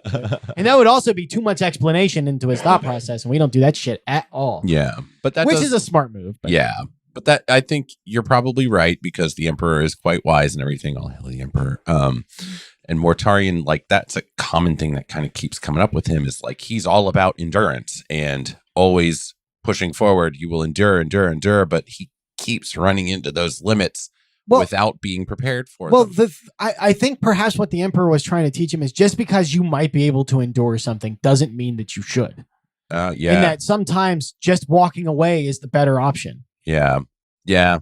You don't have if you weather everything, you're going to be ground to dust. You'll eventually be cracked. Yeah. So I do think he was trying to teach him a lesson there. It's just Mortarion was pig-headed and didn't want to learn, which I mean, I can relate. I certainly. Yeah, fair. I can be pretty stubborn. Yeah. And there's characters without personality flaws are very, very fucking boring. Yeah. Oh, yeah, absolutely. So just because... spice it up. Yeah, absolutely. They all have to have flaws. Otherwise, you won't see yourself in them. Yeah. So he goes back and he goes and serves the Emperor and he joins what was called the Dusk Raiders. That's what the Death Guard were called before they were the Death Guard. Dusk Raiders. Because they used to attack at like night. They used to attack right. Yeah, they would paint their armor like a deep, like sunset red because they would always attack at sunset and come in from the horizon and just.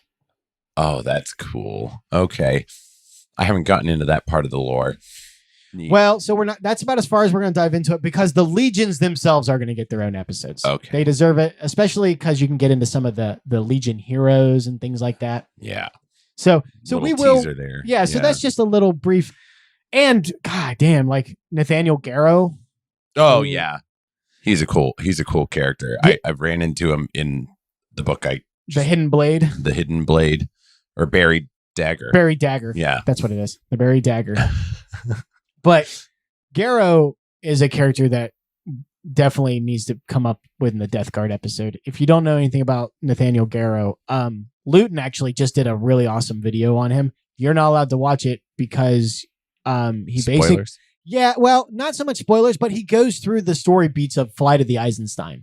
Okay. And I have done, at current time of recording, I have done 10, maybe 11 40K books at this point. I've been plowing through them pretty steadily. I do a good 6 hours a day of a book. Yep. And Flight of the Eisenstein, by leaps and bounds, has been the best so far. That is if you guys want to start, if you're familiar with the setting and you want to start someplace, Flight of the Eisenstein is phenomenal. And if it follows Garro, that makes it does. He makes for a pretty good character. I didn't really feel like he quite had a place in the book that I had just read. So he does not, guys. Yeah. If you read that, kind of two parallel stories going on there, and I think that's because they didn't know what to do with him quite yet, and they ended up giving him his own book, which Fly of the Eisenstein really is a Nathaniel Garro book. He is the main character of that book, but it's not really his story per se. Yeah, But yeah, I cannot recommend enough Flight of the Eisenstein. If you guys want to start someplace on a 40K books, it's right at the kickoff of the Horus Heresy. So it's book number 2 or 3 in the Horus Heresy series, of which there are like 150. Oh, Jesus. Yeah. Not done yet either. They're still going. And it's still going. We've got three more at least. See, one of the sources I looked at said there were like 50 novels in the. Yeah, there are. Now there's 100. No, there are 50 novels, and the rest are short stories and novellas. Yeah, so that's what you have to. So that's the scale we're looking at to cover the entire Horus Heresy. I'm not promising that by the time we get there, but believe you me, I'm making a hell of a run at the Horus Heresy series. He is really making a good faith effort. He's not kidding. 6 hours a day with the book. He just 6 hours a day. Thank you, Audible, who should sponsor us but doesn't. Right, Audible is a fucking killer. Like 6 hours a day, 5 days a week. I've been doing this since I've downloaded Audible. So so it's a lot. From the outside, it seems like a really cool part of the story. So right, yeah. Seriously. Oh, it is. The Horus Heresy is my. I'm a 30K fan because 40K, and it's actually the 42nd millennium is where they're at right now in the timeline. 30K is when the Horus Heresy took place, and that's my favorite. I love it. Yeah, it's it's a Primarch Civil War. God damn it! Like, yeah, that's where you made your home. You're like, it is. Yes. Yep, I nested there. It's comfortable. I can take my shoes off, which I don't take my shoes off anywhere. It's true. Yeah. But back to Mortarion. So he his shoes are wet. Wet and moldy now. No, I am not some heathen. I pay money for to have water resistant or proof shoes. So I get it. Yeah. Only on the outside, dry as bone on the inside. But anyway, he renames the Dusk Raiders the Death Guard after his soldiers and the people that fought for him on Barbarous. Yeah. There is a really cool scene before he leaves Barbarous where it's right when they take like the final overlord that's not Nikar, and they share a drink with each other. Oh. And they have this. It's in the book that you listened to. I must have. Oh, sorry. I was trying to skip Garro stuff in that book so that I could keep up with Mortarion. Well, I must have missed it by accident. Anyway, they pour like a shot of alcohol for Mortarion and all of his generals, and he drinks it, and it's like 100 proof moonshine. But to him, he's like, this is crap. Yeah. So he goes to the still and he undoes the tank and pours out shots of the mineral spirits they used to make it. Oh, good Lord. And they're like, my Lord, that could kill us. And he's just like, well, to enjoying every day. And they're like, okay. It doesn't kill any of them, but they ain't happy about it. But it's a cool scene because it becomes a Death Guard tradition. Oh yeah. Oh yes. Okay. I did. Yeah. Right. I'm back on the same page here. When you do Flight of the Eisenstein, this is not it's a spoiler. It's just a spoiler for a small part. But Mortarion tries to do this with Garro as like why don't you come to our side? Before everything kicks off, right? He like does this thing with Garro. This is in like the first couple of chapters because the whole book's about how this whole thing goes to shit. Yeah. He's like, okay, we're getting ready to wipe out all the loyalists to the Emperor because we're getting ready to start the heresy. And he's like, I would really like Garro Garro commands a lot of respect in the Death Guard. But he's from Terra. He's one of the Dusk Raiders. He's one of the few Dusk Raiders still left. Ah, okay. One So of that's the OGs. Yep. Yeah. So that's why his loyalty is to the Emperor over Mortarion. Is he served under the Emperor first. This makes sense. Yep. And that's actually what happened with most of the loyalists during the Horus Heresy. They were almost all of the Terran-born ones were completely wiped out because they fought before the Primarchs were there. Yeah, they got to know the Emperor a little more than they did their Primarchs. Correct. Yeah. So he offers him this drink and Garro turns it down. And how was that taken? Well, it's like, nah, I'm not joining you in this shit. Well, Yeah. so that's all subtext. Like Okay. Mortarion's trying to ask him without asking him. Gotcha. And Garro's like, no, I don't think because Mortarion's like, so this is what I'm proposing. Toast. And Garro's like, I can't agree to that. I see. And he like walks away and Mortarion's like, well, he's got to die. But it's cool to see the origins of that ritual and then how Garro was like, nah. And to have it, then it ends up having like being part of that impactful moment between those two characters. Yeah. That's cool. So it is cool. Yeah. So Mortarion leads the Death Guard. His big thing is all about endurance, and their fighting style is very straightforward. It's weather the assault. Yeah. And just weather the beating and then dish it out. Yep. Never stop advancing he right? has them paint their armor Yeah. He has them paint their armor like a flat gray, no decorations. They're not allowed like honors or titles or anything like that. Like He pulled like the same strategy from Barbarous and adopted it into the Death Guard. Yeah. So it's kind of where he starts becoming a bit of a hypocrite, huh? Well, it's where he starts to lose respect for the Terran-born soldiers, certainly, because these are things they had earned and were given to them by the Emperor. Their decorations, their titles and stuff, and to do away with that probably hurt. But also, they were probably excited to have their Primarchs, so they probably didn't mind that much, right? Realistically. Boy, but how could he not see that? That's, to me, that's like kind of the same thing as what his foster dad was doing to him, where it's like, yeah, sure, you might have passed the test or almost passed the test, but like you could have done better. So fuck it. You know what I mean? And he just to actually strip them of those. I hate to that say recognition. I hate to say it. If there's one defining trait for Mortarion, it's that he's a hypocrite. Yeah. Oh, for sure. Yeah. He's a huge hypocrite. Right. Everything that Mortarion claims he hates, he either does or holds or became. Yeah. So he Tragic. Like I'll tell you, and everything is not his fault. It's always like him and Conrad do share that in common. It's always somebody else's fault. Like so because of the damage done to his lungs, Mortarion always has to wear a respirator. And he blames that on the Emperor. Oh, because of the challenge. Yeah, he's like, to go up there. He's like, the Emperor could have made me not be affected by this, or he could have done this, or he could have done that. He's like, he gave you the choice to just not do it. Yeah. So he is a hypocrite. I know. It wasn't a great choice, but a lot of the Primarchs didn't have better choices than that either. Yeah. All right, fine. I'll give you one that he absolutely had a choice on. The Council of Nicaea. Yeah. That was him being full-blown bitch. Oh, yeah. Okay. When it comes to psychers, he is full-blown a hypocrite. Yeah. So the Council of Nicaea is the big council that the Emperor had trying to decide what to do about the Thousand Sons and Magnus the Red. And some Primarchs were like, no, listen, psychers are just a tool. It's the warrior and the teacher, of which I believe. Jagatai Khan was one of these, which is cool. Sanguinius was one of them because, blood of the angel. But like some of the other ones, like Mortarion was actually the key one against it. Yeah.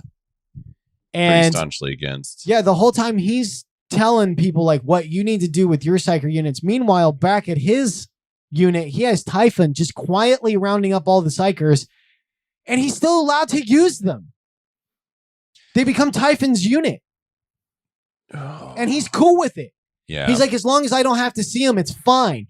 Meanwhile, you're up there standing in front of the Emperor, and it actually, I believe it comes down to what Mortarion's like the last one to speak. And he spoke with such zeal and passion that it like swayed the Emperor. And it's like, you fucking hypocrite. Wow. Because like Typhon was a psyker too. Yeah.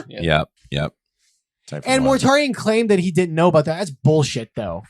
Like in their interactions where they don't talk about it, it's like, okay, you guys are deliberately not talking about it. Yeah, it's like an unspoken elephant in the room. In one of the stories that I had heard about where he first met Typhon was being like pursued or something by some of the overlords, and he saw him using psychic powers to repel them. To kind of fight them.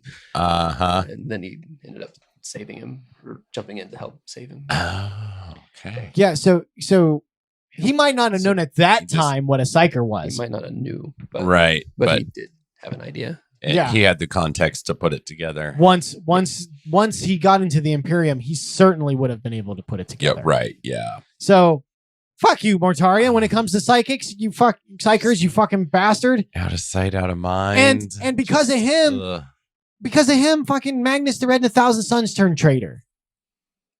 Because the Council of Nicaea it is a direct response to that. It was the only one the Thousand Suns could possibly give. Yeah.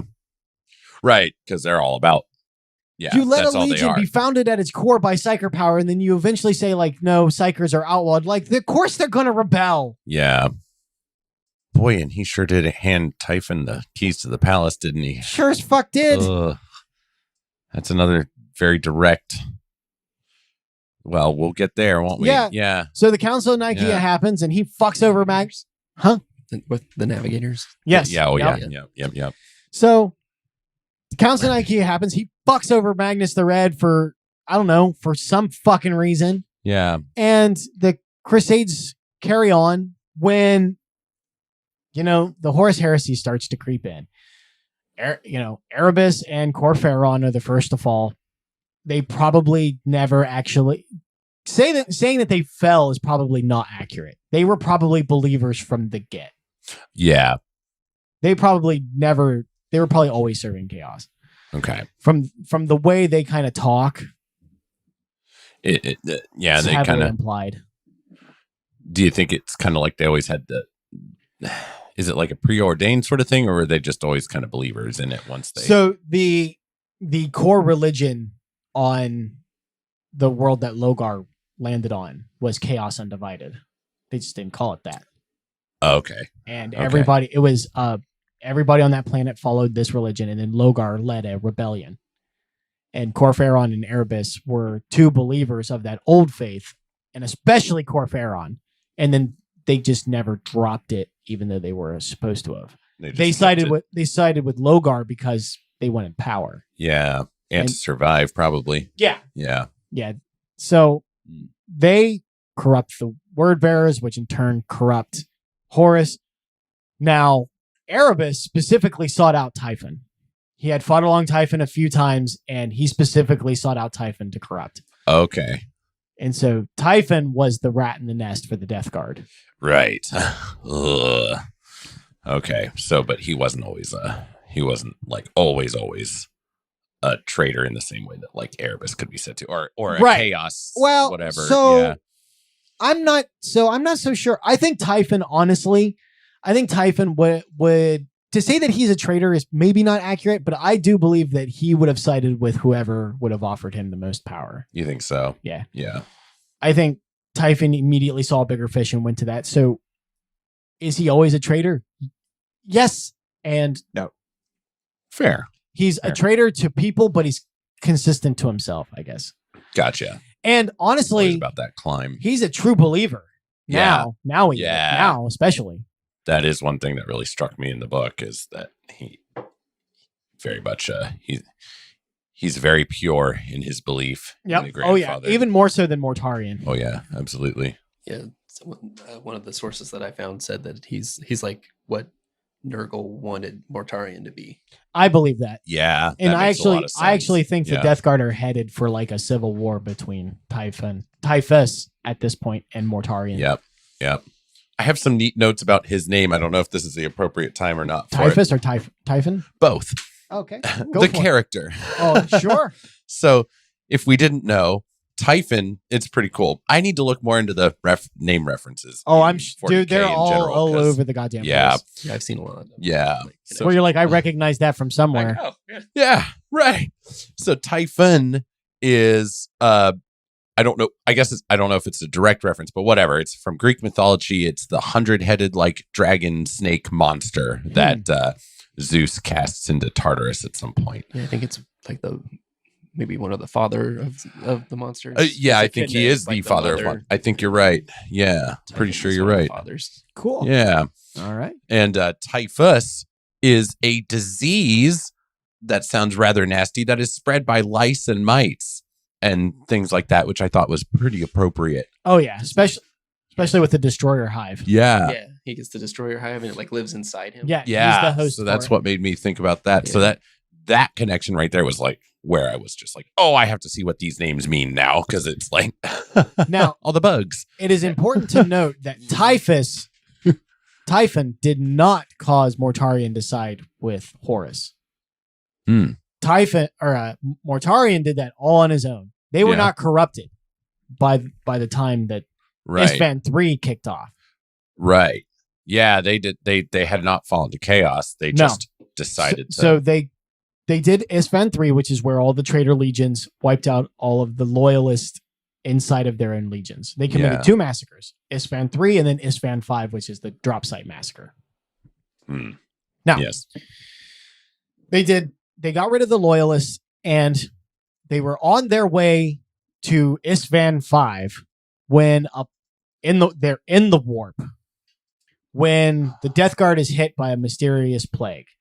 And this just blows Mortarion away because the entire training of the Death Guard is about building a resistance to disease and toxin. They don't get anything. They can walk bare naked through anything and not get it. They could smear the blood and pus from Lepers. Ebola all over their body and they just wouldn't get it. But this stuff is like they're vomiting so hard their intestines are coming out of their mouths type stuff. Which is also like super embarrassing to them because of the way they train. Right. That should not be happening. Yeah. Right. And Mortarion and Typhon claims that he can root out the source of this disease and it must be from psychers. And so Mortarion's like, all right, do whatever you must to stop this from happening. And so Typhon kills all of the navigators.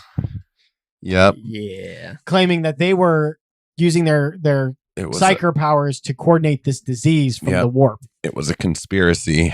And he just, man, the way that scene went down, I was just immediately like, dude, that is super insubordinate to a Primarch. You know what I mean? Like, that's just not a dynamic I had really seen between a Primarch and a first captain before, as far as they get very insubordinate, mind you. They do, yeah. But in just that straight up, like, they all got to die now. We're doing it simultaneously. But I guess you're right. He had been assigned. Yeah, he said, Mortarion said, do whatever you need to.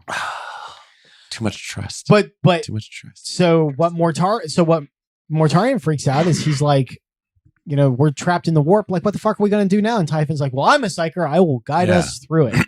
I got this. I can handle this. Yep. Yeah. And he does. He trusts him so much. He does. Mortarion trusts. That is one. That is Starscream. Yeah. Right. It is a Starscream. Only Typhus is way more. Way more. What's the word I'm looking for? Competent. There we go. Way more competent than Starscream. There it is. Yeah. Competent than Starscream. Yeah, he is a competent motherfucker. Oh yeah. So he guides them right into the clutches of Nergal. Yep. And they're all hit by this plague. Mortarion gets hit and he's dying when Typhon reveals that he's the traitor.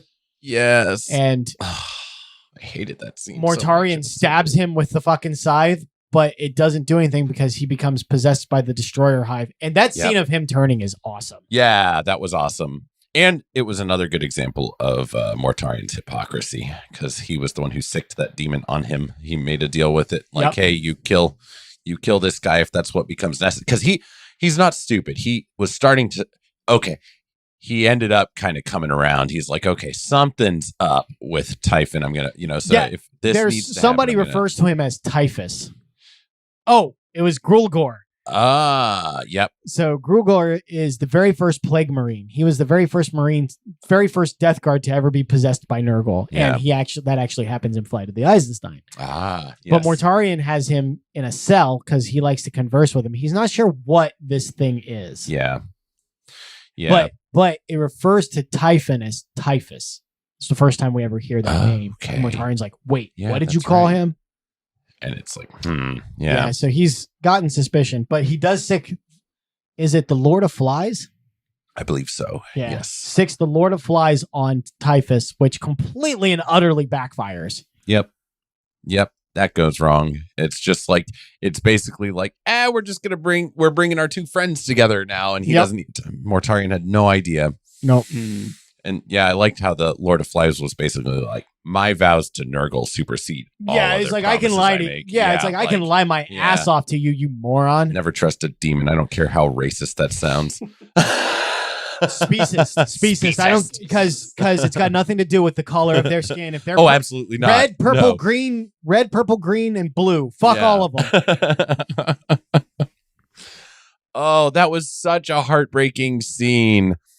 And even before the merging, like what got me was like Mortarion was like just it came to blows and they're fighting back and forth and Mortarion's just like it hit him. He's like, I don't even know the man that I'm fighting. Yeah, he's like because he comments how he's like, I've seen him fight before, but this is not his usual fighting style either. He's like, what the fuck do I know about this guy? Nothing. Nothing. God, that was heartbreaking. I know, but that's what makes Typhon so cool. He completely pulled it over on him. Yeah, he did. So Nurgle has Mortarion just like his skin is peeling off, the boils are popping up, like every single worst thing. And he's just not dying from it. No. And Nurgle's like, you can either sign all of your men, your sons and yourself over to me, or this is just going to be your life. Yeah. And all the Space Marines are in the same boat. They are suffering. They can't die. He had even tried to kill the one that was suffering. Stabbed him in the heart. And he just kept living. Couldn't. Yeah. And it was so, he loves his sons. They are his sons, like in a way that Conrad never did. Never did. No. That's Conrad hated his legion. Yeah. Like Mortarion still had kind of a heart. So Mortarion, a positive thing that I can say about Mortarion is the one thing he valued was loyalty. Yeah. He was loyal. If you got his loyalty, he was loyal to you to the point of being an idiot. And he expected loyalty, the absolute loyalty in return. Yeah. So that's what got him so fuckered by Typhus. I know. Yeah, that fucked him up real bad. So Nurgle basically browbeats him into joining him, turning him into a hypocrite because Mortarion's all about, you outlast your opponent. If you can't outlast your opponent, then you're weak. And it's like, man, there's always somebody bigger and tougher than you. Yeah, there's always a limit, no matter who you are. And thus is born the Death Guard as we know them now, the Plague Marines. Yeah. They are part of the Horus Heresy all the way to the Siege of Terra. The Death Guard are on Terra during the fight. I just got through this with the Warhawk.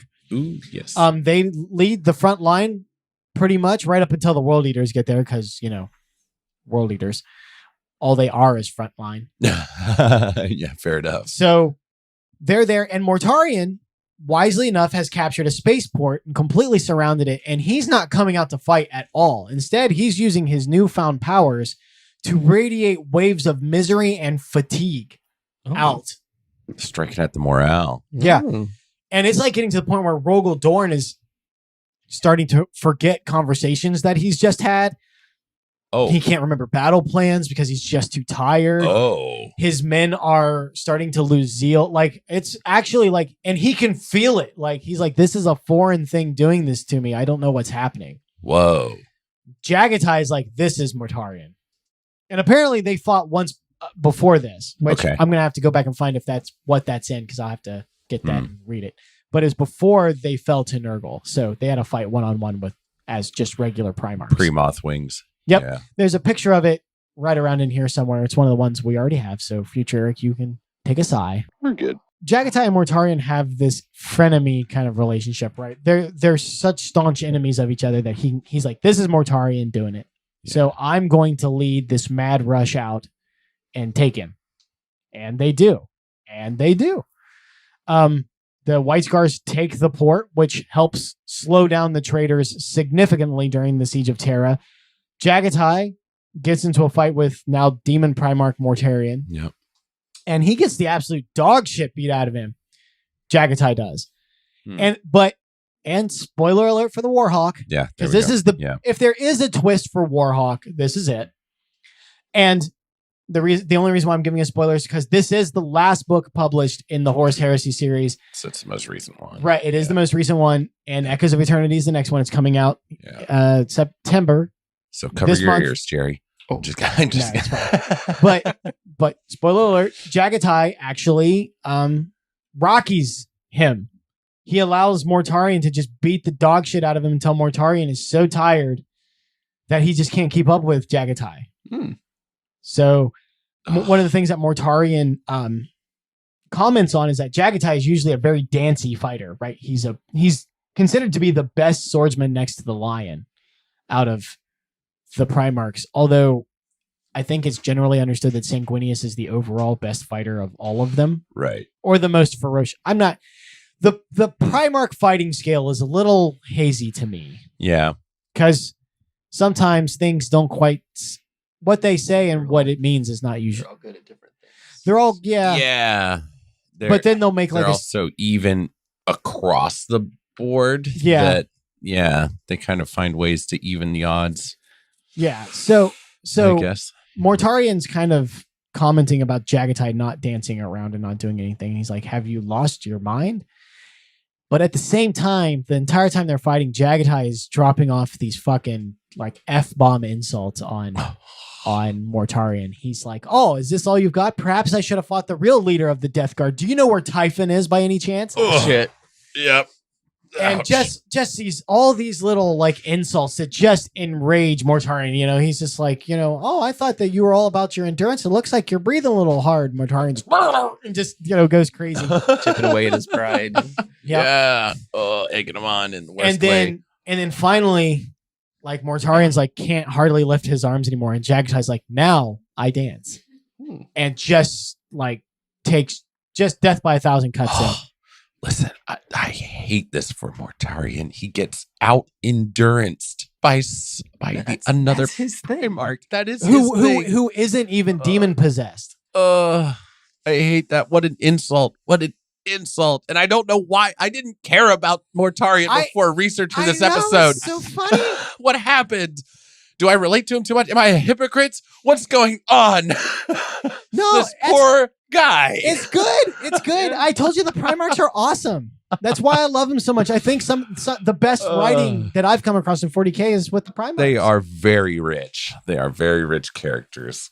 That's for sure. But boy, what a man, Jagatai may as well have spat on him. Yeah, I think it would have been less insulting if he had. I think so. And it's a very so insulting way for him to he manages to stab like Mortarion in the throat and sends him into the warp because, you know, once you're demon possessed, you can't die. You just go to the warp. Yeah. Just Jagatai falls over dead.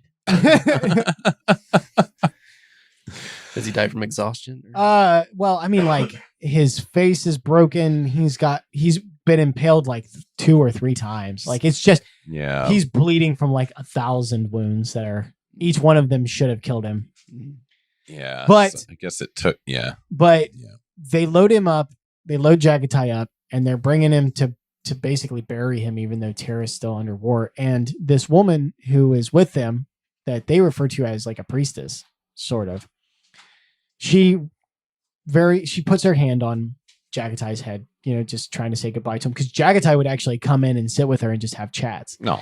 And Jagatai actually, I can see why he's still not my favorite, or still like there are other Primarchs I like more, but I get why people like him so much. Like there's a moment where he just gets kind of down and he gets kind of depressed, and he goes to talk to her because he enjoys talking to her. And when he knocks on the door and she opens up, he can tell that he woke her up. And he's like, it's not that important. I'm sorry that I bothered you. And she has to like drag him in because he's like, no, this was rude of me. You were sleeping. Like rest is so rare right now. Oh. So he's very humble. He's incredibly humble when dealing with humans. Okay. I can respect that. Yeah. Not a lot of Primarchs show a lot of humbleness to humans. No, even the ones that Like- like humans. Right. They're usually still pretty like, yeah, you're a toddler to me at best. Yes. Yeah. Sanguinius is Yeah. kind of like that. Although Sanguinius looks at them as he would never call them lower beings, but he looks at them as lower beings to be inspired. Mhm. Like that's his job, is to inspire these lesser things into a higher. Yeah. Be Whereas- the higher ideal that they Yeah. put on him. Yeah. Whereas Vulcan and it seems like Jagatai really approach humans as, well, we're human. Yeah. Most of the Primarchs seem to have forgotten that. Yeah. That's a good point. Because they are, like, man, even in my mind, they've become such like godlike beings. Like they're more an equivalent to like Yeah. a Greek pantheon almost. Right, but they are human. Yeah. They're human first. They have all the human flaws. That's why they Oh, make yeah. stupid fucking decisions. Yeah. And so she puts her hand on him to say goodbye to him when she realizes, and it hasn't been explained yet because, the next book's still coming, that he can be saved.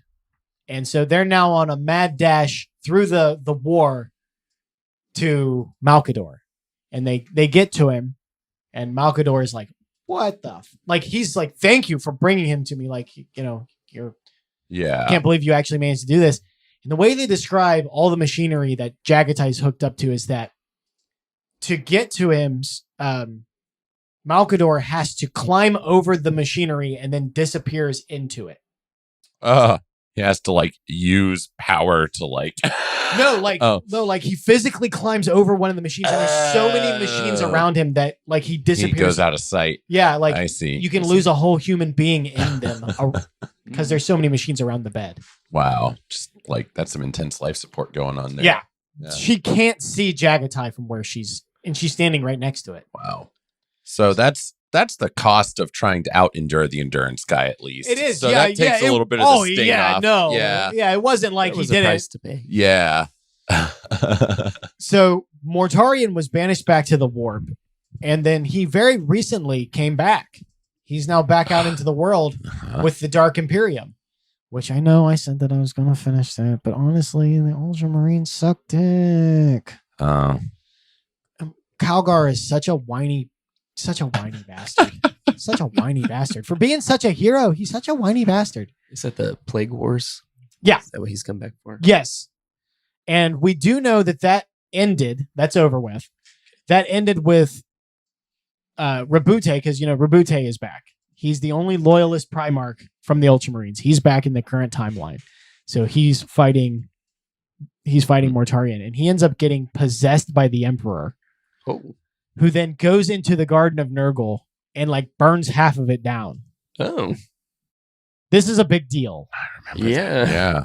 Like, apparently when this happened, people were like, what the actual fuck? I can't, man. We know a guy from the Garden of Nurgle. Like, Yeah, that's no we're gonna small have to- feat. Yeah, I don't think that's happened yet in his timeline. No, probably not. Ugh. You might So- have to deal with that. Yeah, might have to deal with that. There's a lot of regrowing to do. Yeah, oh yeah. So that's kind of where Mortarion's at right now. God. He is in the Imperium. He's out in the plains. He has remade a planet into Barbarous. There's like a new Barbarous. Oh, okay. Oh, yeah. And yeah. him and Typhus Typhus. are not on like eye-to-eye level at all. They're not cool Yeah, anymore. I heard that they'll fight together sometimes, but They- they normally don't see eye to eye, and they do No. not get along. Typhus. Yeah. So Mortarion, unfortunately, Mortarion's kind of deluding himself. Like Mortarion, when they're getting ready to do the Plague War, he sends for Typhus and is like, and they're like, my lord, I don't know that he'll come. And Mortarion's like, he is my first captain. When I say come, he comes. And his loyalty is like, and Typhus is like, well, yeah, I'm coming, but that's because it's what the grandfather wants. Yeah. It's like, I don't give a shit about your. Yeah. And so while Mortarion is on this new Barbarous, Typhus is actually out spreading plagues amongst the galaxy. So Like a good boy. yeah, he has a Yeah. lot of disdain for Mortarion and how he's handling his demon prince. His Yeah. Kind of the gift of the grandfather, basically. What's it called? Not Ascension, but Corruption? no. Dissension? Scott, there's an actual Blessing? There's an actual term for it where when they go to Demon Primarch, it starts with an A. Anyway, I'm gonna look it up, but he feels like Mortarion has wasted this. Yeah. And so he kind of is campaigning to become the new Primarch, kind of. He's trying to get Nurgle to turn him into a demon prince because he doesn't feel that Mortarion is doing the right thing. Weird that he's not already a demon prince, really. I mean, he's got to be on the same sort of level by this point, right? Like, yeah, it would seem that way. Yeah, kind of in that. I get why it's different because he's like a merging of a demon and apotheosis. There it is. Apotheosis. Apotheosis is when a demon Primarch or when a Primarch ascends to demonhood. I would have never guessed that. Apotheosis. Yeah. Apotheosis. So that's that is where we find Mortarion right now. So it's him and Rabute are back right now. We know Angron is going to be the next Primarch to return. Ooh. And we're getting confirmation that the next loyalist to return will either be the Lion or Lehman Russ. Oh, I hope it's Lehman. I hope it's Lehman. The latest rumor indicates that it's probably going to be Johnson, so don't get too excited. Shit. Which, man, like, goddamn, talk about picking the two most vanilla of the loyalist Primarchs to bring back. Who? Are you talking about both of them? Yeah, Rabute and... Oh, I see. Okay, I thought you meant... No, not Lehman, no, but like Rabute and the Lion? Like, yeah, God. Oh, it'd be so churchy. Yeah. I'm like, it's like we still favor the bad guys. Yeah. I mean, if it's between Angron and Mortarion and Rabute and Johnson, then I mean, yeah, kind of. So the bitch of it is my two favorite Primarchs can't come back. They're dead. Dead? That's Wait, Sanguinius and Conrad. Oh, yeah. Okay. Yep. They're They are both dead. They're both gone. Now we do know that the Emperor has Sanguinius in the warp and has given him a form inside of the warp. Really? Yeah. Oh, what if they pull a Jesus with him? Like, oh my God. That'd be cool. That'd be cool. Like he sacrificed himself, and then once they're like, "All right, Horus Heresy's done. It's time for him to rise again." He's back. He's back. That'd be pretty cool. He has a lot of Christian iconography from what I know tangentially about of him. course. I know almost nothing about Sanguinius. You know what? I'm torn. As much as I would love to see Sanguinius back, I don't know. It's tough because his death is one of those ones, right? Yeah. He sacrificed himself fighting Horus and managed to chip his armor enough for the Emperor to attack him. Yeah. And without that, it never would have. So I don't know. I'm torn on the idea of Sanguinius coming back. Conrad, no. Right. Yeah. Yeah. Conrad's toast. Yep. Unfortunately, but it's necessary. Yeah. So that's it for Mortarion, really. Yeah. Do we want to just kind of wrap it up with our final thoughts? Final thoughts? Yeah, absolutely. Yeah. Jerry, we'll start with you. Yeah. I had like one of my sources. Sure. The guy mentioned that Mortarion had gone into the warp after he had ascended. He went back into the warp and found Nakar's soul and grabbed it and put it in a little jar. And so he keeps it with him on his ship and tortures it for fun. Oh my gosh. That is both poetic and the definition of carrying a chip on your shoulder. I was like, okay, he's not letting that go, and that's kind of cool. Oh man, that is spiteful as fuck. What a cool man. Well, I mean, if you're all about endurance, talk about being able to hold a grudge. You're right. It's like, wow, aren't you gonna let this go? It's like, have you met me? Letting go is not a thing I do. It's not what I do at all. I thought you were dead, but I came back. Now you're in how vindicating for him, but also like, damn dude, learn. Please learn. Yeah. Like grow Mortarion. Yeah, because it's not like a full-on vengeance kind of thing, but he does have him forever now. Oh yeah. Yep. Just always hanging on to that past. That's such a good find. I'm so glad that dice. Yeah. I like Mortarion. He's on the lower scale of the Primarchs for me, but after reading his books, I definitely have a greater appreciation and understanding for Mortarion as a character. Yeah. I mean, his look and everything is badass. He's one of the cooler looking Primarchs. I do like his look too. Yeah, he's got the moth wings and the respirator. Like tethered or tattered kind of Yep. mothy wings. Yeah, always kind of disheveled slightly. Scythe, silence, and then the lantern. His The pistol. His lantern, which is his plasma pistol. Yeah, which an ancient one. I thought that was pretty cool. Mm-hmm. Yeah, that's a neat one. So, Ooh. no, I like him. He is so whiny.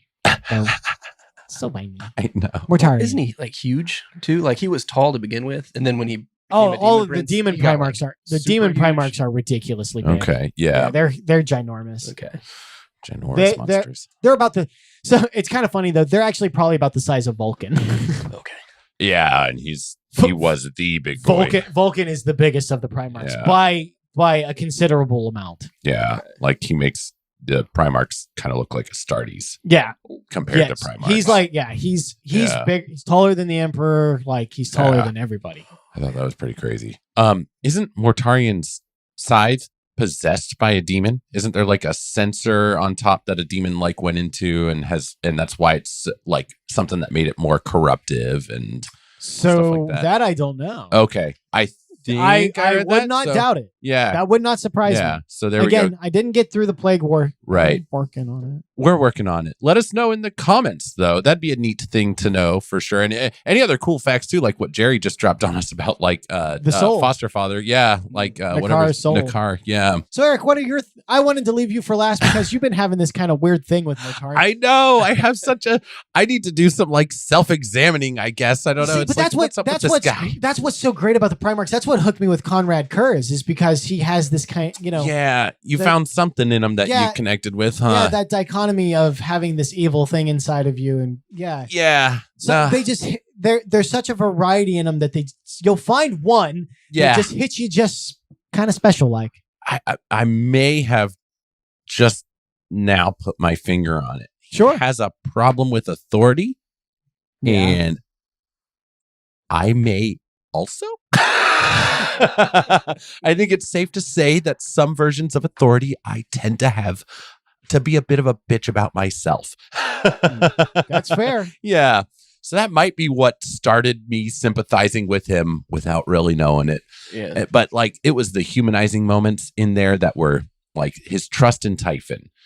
A lot of that really brought forth the sympathy from me. Like when he like it was literally those words like, I don't know the man I'm fighting of Typhon. It's like that is somebody that I have known. He had known for his whole career, like practically his entire life, pretty much. And just to have that sudden realization that like you don't know shit about this person that you thought you did, just really hit. That one hurt. That hit deep. Yeah. So I was like, you know what, man, this isn't all Mortarion's fault. It isn't. No. That was and then stuff like the amount of care he has for his sons too. Like when comparing them to some other Primarchs, I was struck by. I wasn't expecting out of him. You think traitor Primarch. He must be terrible. I mean, we saw this with Angron and Logar, though. You had Logar. Yeah, you had Angron who was holding up the foot of a Titan to keep Logar alive, and then in return, Logar swore to do anything he could to protect Angron and to save his life from the Butcher's Nails, and that included turning him into a demon Primarch. Yeah. And it wasn't because he was like mustache twirly, haha, I want an angry demon to throw at the enemy. He was like, this is literally the only way I can save my brother's life. Yeah. So no, you're right. The Primarchs are such just rich characters. There's a lot of cool stuff in there. Yeah. I was very taken off guard by Mortarion. I think that might have turned me into a Death Guard like fan. That I might be loyalists, Lehman Russ and traitors Mortarion. Yeah. That might have done Which is so funny because you do not like the sick, gross, icky. Oh God, no, it's disgusting. I hate it. But I would love to love it. Does that make sense? Like if I were like Nurgle's dude, it's like, oh yeah, I'll never be grossed out by anything ever again. Yeah. I would love that. Yeah. I'm gonna live forever. It's gonna be great. I'm gonna live forever and things are gonna be icky to other people, but not to me. No. See, so that's very freeing. That's freeing, yes. That's how I became a fan of the legions and the Primarchs that I did. The the Blood Angels are what I would like to be, and the Night Lords are what I'm afraid of. Yeah. Yeah. There we go. Ooh, there it is. Maybe Mortarion's what I'm afraid of being. Yeah. Cool. That's a good thing to be afraid of. Yeah, it is. Yeah, that's a lot of hypocrisy. Sure, no. Yeah. Cool. Okay, there we go. I think that's a good fucking place to end on right there. Dive into Eric's psyche and then off we go. Fair enough. That's the good stuff. I'm going to use your term. That's the juice. Yeah, the juice. There it is. Yeah, he always likes it when it's somebody else's juice. He doesn't like it when it's his Not my own juice. He doesn't like it when it's his own juices? Okay, Jerry? yeah. It's getting moist in here. Oh, Motherfucker. That's a finger in the ass. Oh God, Anyway. let's get out of here. Well, we're gonna you know what? I liked it better when we were ending with the possibility of like the thing you fear. Yes. That was all shot to shit. Anyway, Moisture, I'm afraid. so that's it for this episode of Cult of Lore and our part 1 look at Mortarion. Of course, since he's still active in the story, it's a part 1. Yeah, there's got to be more. There's gonna be more. Yeah. And then, of course, we're going to do an episode on the Death Guard themselves, which will have more about Typhus and some of the other heroes of the Death Guard. Woo! Yeah. So we'll do our plugs real quick. Don't forget to like, share, subscribe, and all that stuff. On if you're all the listening on different YouTube. stuff. Yep. Yep. If you're on YouTube, make sure you hit subscribe, turn the bell notifications to all because personalized is a bitch. Yeah. Yeah. Follow us on all the different things. The Garden of Nurgle stuff is going to be our kind of unholy breakaway into TikTok. Our fall into chaos. Yeah, I'm a whore. It's fine. I know. I was going to say that was your idea too. Well, I hate all of it. I really do. And I love it. I'm going to complain about it on MySpace. Oh, back on MySpace. Wow, I hadn't thought about MySpace for a few months. Few months. Years? Where are we in time again? I get confused sometimes. 2004. 4? Okay. Oh, God. Yeah, that's right. Yeah, totally. This all makes sense. Oh, God. All right. Anyway, we're Say going to hi to Jerry in the comments, and we're going to get out of here. So thank you guys. With that, I'm Ben. I'm Eric. I'm Farmer Morty. Thank you, Farmer Morty. And this has been Cult of Lore, guys. Thanks again, and join us every first and third Thursday. Although it's promise. usually Friday. No, shut up. I am Death Guard. No longer. I am a ghost.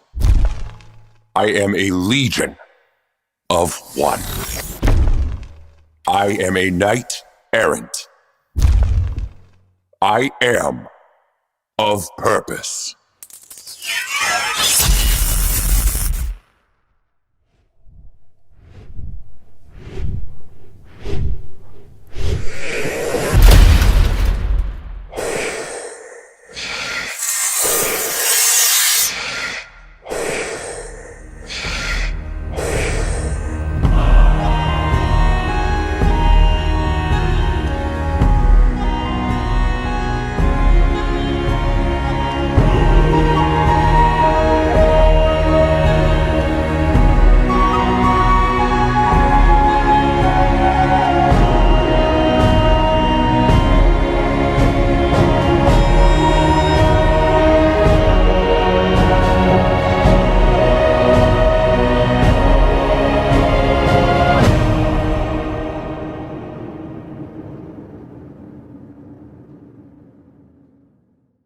Welcome, everyone, to another episode of Cult of Lore. I'm Ben. I'm Eric. No, I'm Jerry. And today we're doing something different, which is actually not really all that Different. Yeah. yeah, because we're always doing different stuff.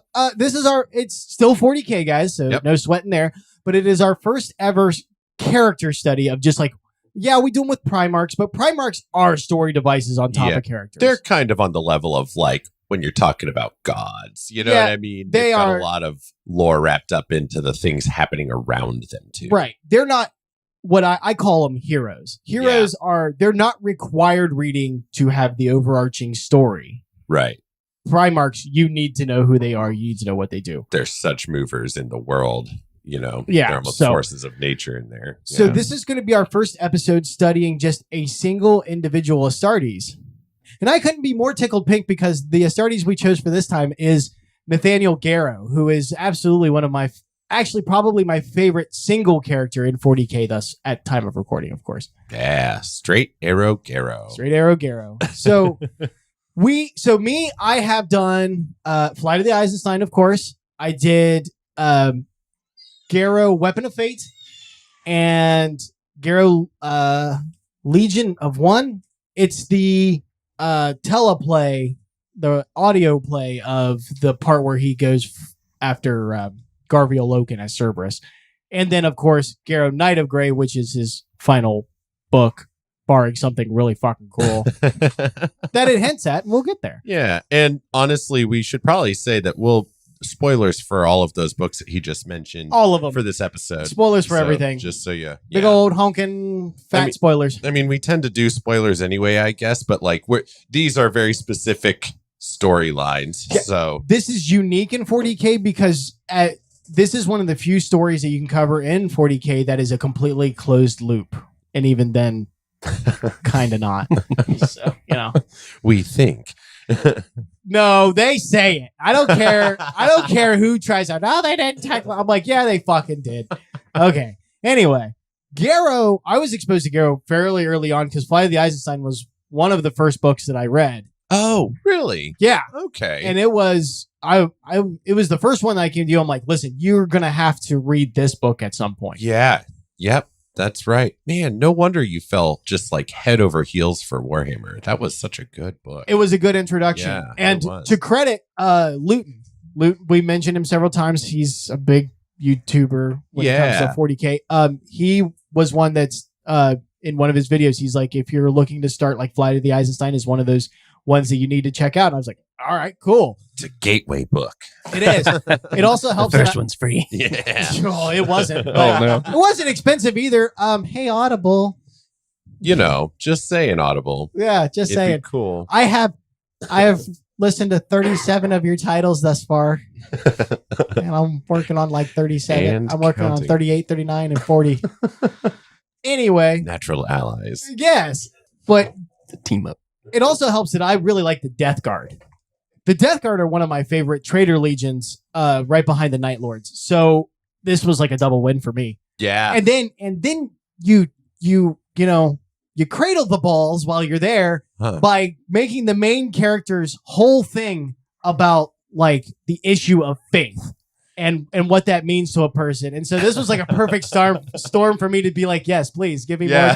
I want all of this. Is everything that I like wrapped up into one book and wrapped up into one character. So like, this was an episode long time coming. Yeah. I'm glad it's here. I've glowed enough. You guys give me some of your thoughts overall, what you thought of Nathaniel Garro, Straight Arrow Garro. Ooh, okay. Jerry? Well, I thought he was pretty cool. I knew it. I was like, if he stops at like he was neat or nifty, I'm just gonna slap him in his fucking face. No, I have more to say. I really like the Arthurian like parallel with him. Yeah. I thought that was pretty cool. Yeah. No, I'm with Jerry for sure. Yeah. You did Flight of the Eisenstein. Yes, and I did. You did. We all listened to Garro Knight of Grey. Yep. His finale. Yeah. So I'm with you. The Arthurian like parallels or, synchronicities there. It's really cool. It's really neat to me because I like these guys too. A lot of mythology and stuff. So finding things like that is really neat.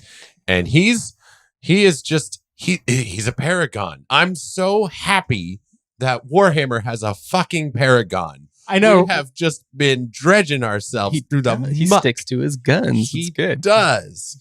And he's got faith, or an arc of faith, I should say. Well, I Depends would on say when. that he had faith the whole time. I think his arc is looking how to define that faith. Because his allegiance and faith in the Emperor, while it might not have been a religious faith, he had like a faith in his vision. Yeah. And so he always was a man of faith in that way. And I think the way that manifested early on was he always referred to the Emperor. Even amongst other Astartes and stuff, he didn't refer to Mortarion. He always referred to the Emperor. Right. And so I just think he was just a true believer. A true believer from the get. He just didn't know how to quantify it or what he really meant to him. It was just like this amorphous blob in him that always gave him this inner strength that he came on time and time again. It's so good. He literally purred. I love that kind of shit. It does. Oh no.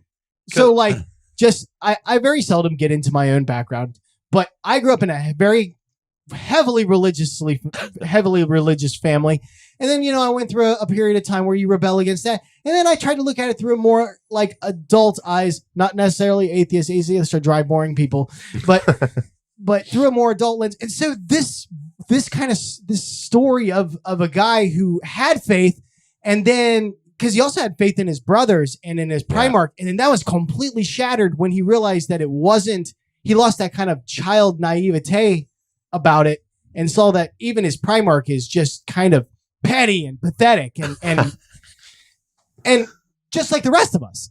Right. Really. He's human too, quote unquote. Right. And then he has to rebuild that faith back up. Like, oh man, that's just good stuff. I like it. Wow. Yeah. No. Yeah. I'm speechless. That's wonderful. Feel the passion here. Yeah. No wonder this grabbed you so much. Yeah. No, that's great. And it's very true, I thought of him often as like, what did I keep saying? That he was like the Captain America of Warhammer. Yeah, very You know much. what I mean? Which is hilarious coming from a Death Guard of all legions. That's on, and you touched on something too. Like, I never would have thought that something like this would come out of the Death Guard. No. Because I learned of Garro relatively late in our lore journey. You were more familiar with the Death Guard than Garro. I was, and I knew what they became. And so this sort of person wasn't even on my radar as far as like, what to expect. So that was very neat. And it gave me a better understanding of what the Death Guard lost, if that makes sense. So there's kind of like 40K is very kind of neat if you know where to look. I think this is like, I'm very new to this, so this is still just my theory. But I think if you know where to look for each of the traitor legions, they give you an example of what they would have been without the chaos corruption. Yeah. Now, that doesn't mean that they're always on the loyalist side, because I actually think Sevatar of the Night Lords is that. Oh, okay. Right. Yeah. Because, I feel like you have said that in an episode before. Yeah, because really, for him, the reason why he never went to the loyalist side is he's just like, they hate us. And he often would get into arguments with Conrad, his own Primarch, about like, you have gone past what we were meant to be. You have lied to us. You've lied to yourself. And in his book, not to divert too much from Garro, but in his book, he actually was a true believer in the, we do save trillions of lives by butchering billions. Right. Using those scare tactics. Yeah. And so they do give you like an idea of maybe what would have been. Yeah. And I do think Garro is that for the Death Guard. Although what's cool is Typhus is almost the mirror reflection of that, right? He's like the perfect embodiment of what they became. Yeah. Even more so, in my opinion, than Mortarion. They're like lightning rods in opposite directions. They are. Yeah. Yeah. They really, that's interesting. They are each other's antithesis in this case, aren't they? Yeah. Very much so. How cool is that?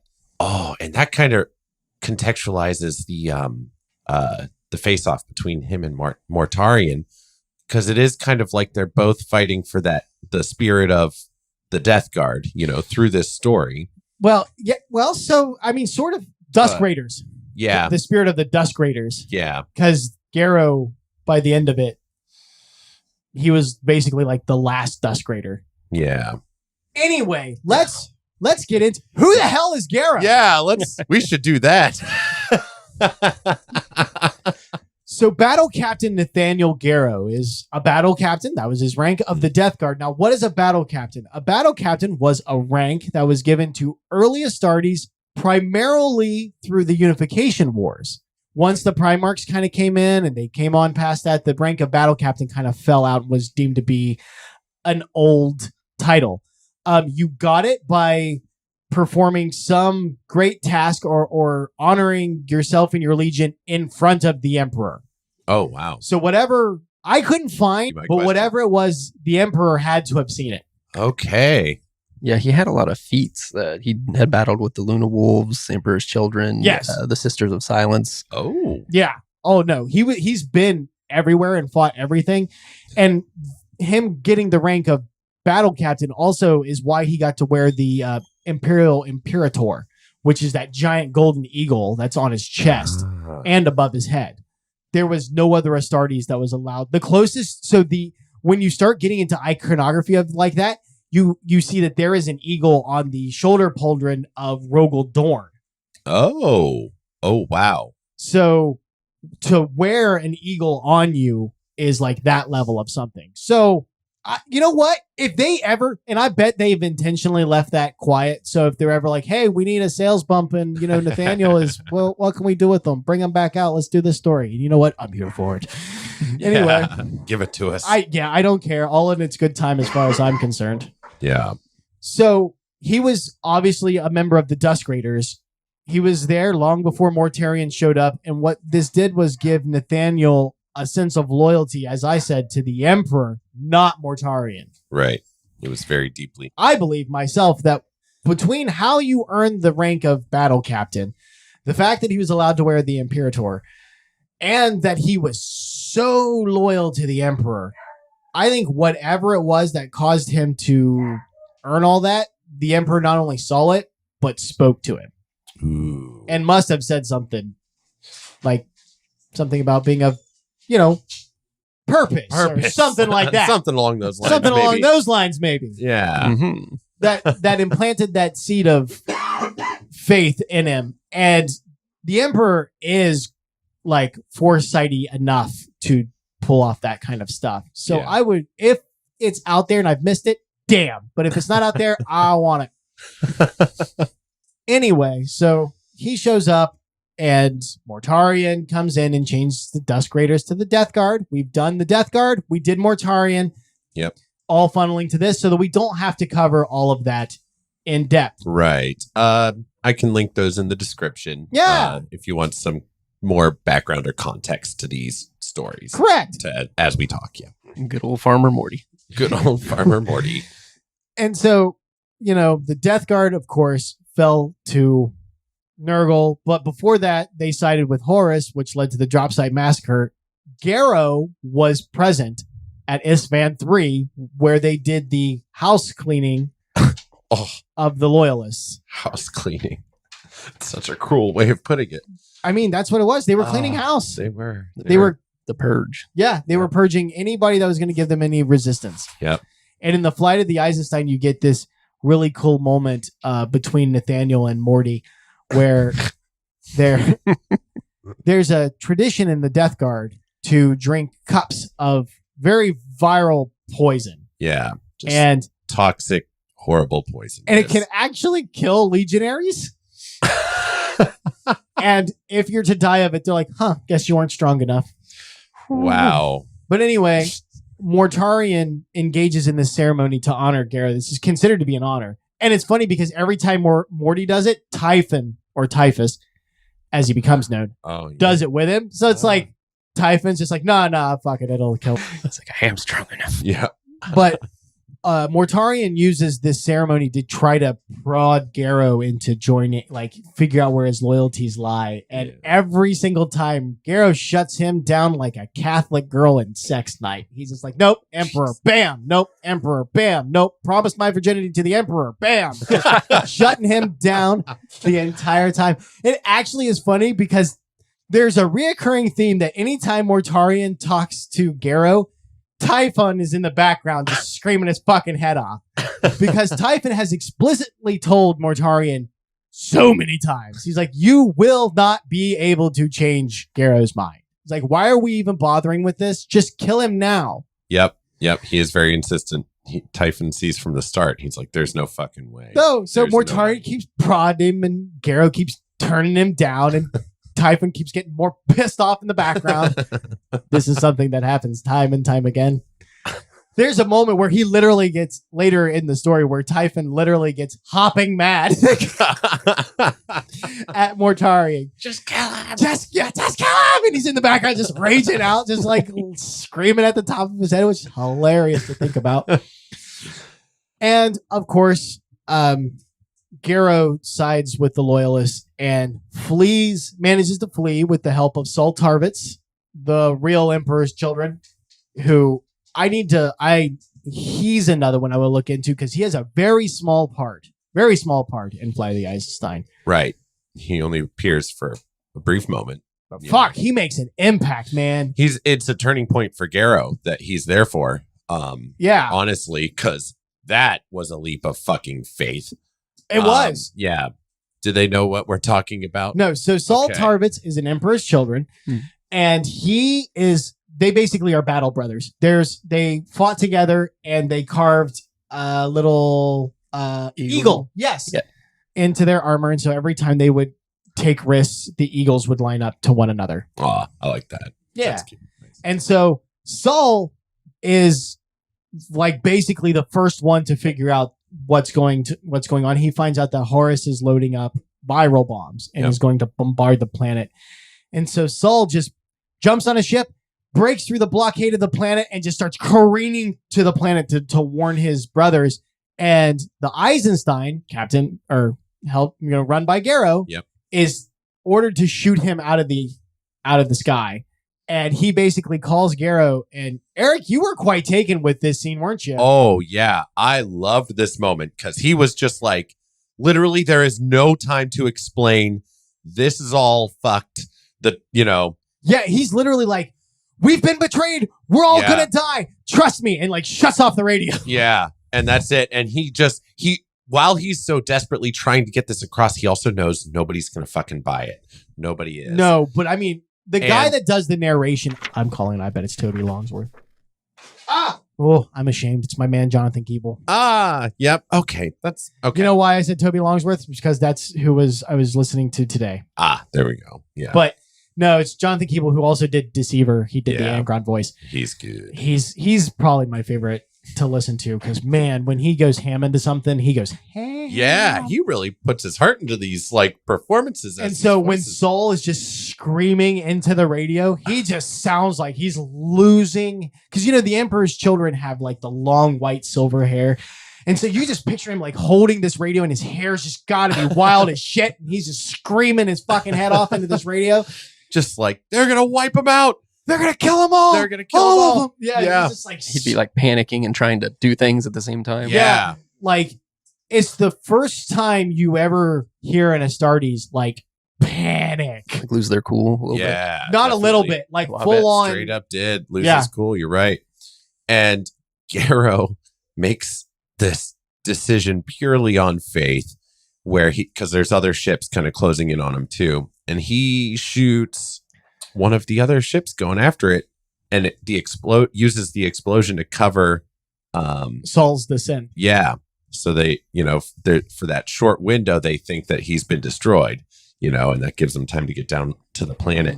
Okay. And to me, that moment was pivotal to Garro because it's like he had already had his suspicions about what was going on and these questions of loyalty and faith. He kept, getting that challenge from Mortarion. And this was like, to make a decision that life-changing that fast would be so stressful for me. But, that's what faith is, really. I mean, what you're basing it on nothing other than your judgment of the guy, literally the man's character. Yeah. He's like, I know this guy. This guy's my battle brother. He's not a traitor. Yeah. Whatever's going on, I trust him. Yeah. Yeah. And that kicks off it does. That's also like more or less the inciting incident of Flight of the Eisenstein. It is. Or takes us, yeah. Yeah. I'm going to jump over a lot of Flight of the Eisenstein. Right. With the primarily because I really want you guys to read these. Yeah. Which is. I really want you guys to read these. But there is two characters that we must mention. One is Caleb Aaron. Caleb. We will always remember Caleb. Eric's got a soft spot for Caleb, and not for no reason. Yeah. Caleb is also a real one. Yeah, he is. He's Garro's House Carl. House Carl. Yep, House Carl. And what that is a, I don't want to use the word failed initiate. I mean, yeah. But kind of is. It is. It's someone who has tried to join the Death Guard, but didn't pass the trials for it, but still wanted to serve or maybe he still had to serve. I don't know. No, so he actually would have been discarded or even left for dead. Except for Garro. Garro was allowed to take a housecarl as part of his reward for whatever. Oh yeah, he was big on the traditions. Yes. Yeah. And so it used to be tradition to pick a failed recruit to be a housecarl to allow them to serve, and so he picked Caleb. Okay. Yeah, I had forgotten that was tied to the traditional. There's another aspect of Garro that I dearly. I'm a very traditional. Tradition. I love tradition, man. Yeah. Listen, not all tradition, not all, but a lot of it. You like those deep roots. Yeah, yes, I do, and I like the appreciation for it, which Garro is almost doggedly on. Yeah, definitely has. So yeah, everything about this, it was just like this is so like he loves Captain America and stuff like that. Right? So this is very much in line with that. Yeah, it is. You guys ever seen Fiddler on the Roof?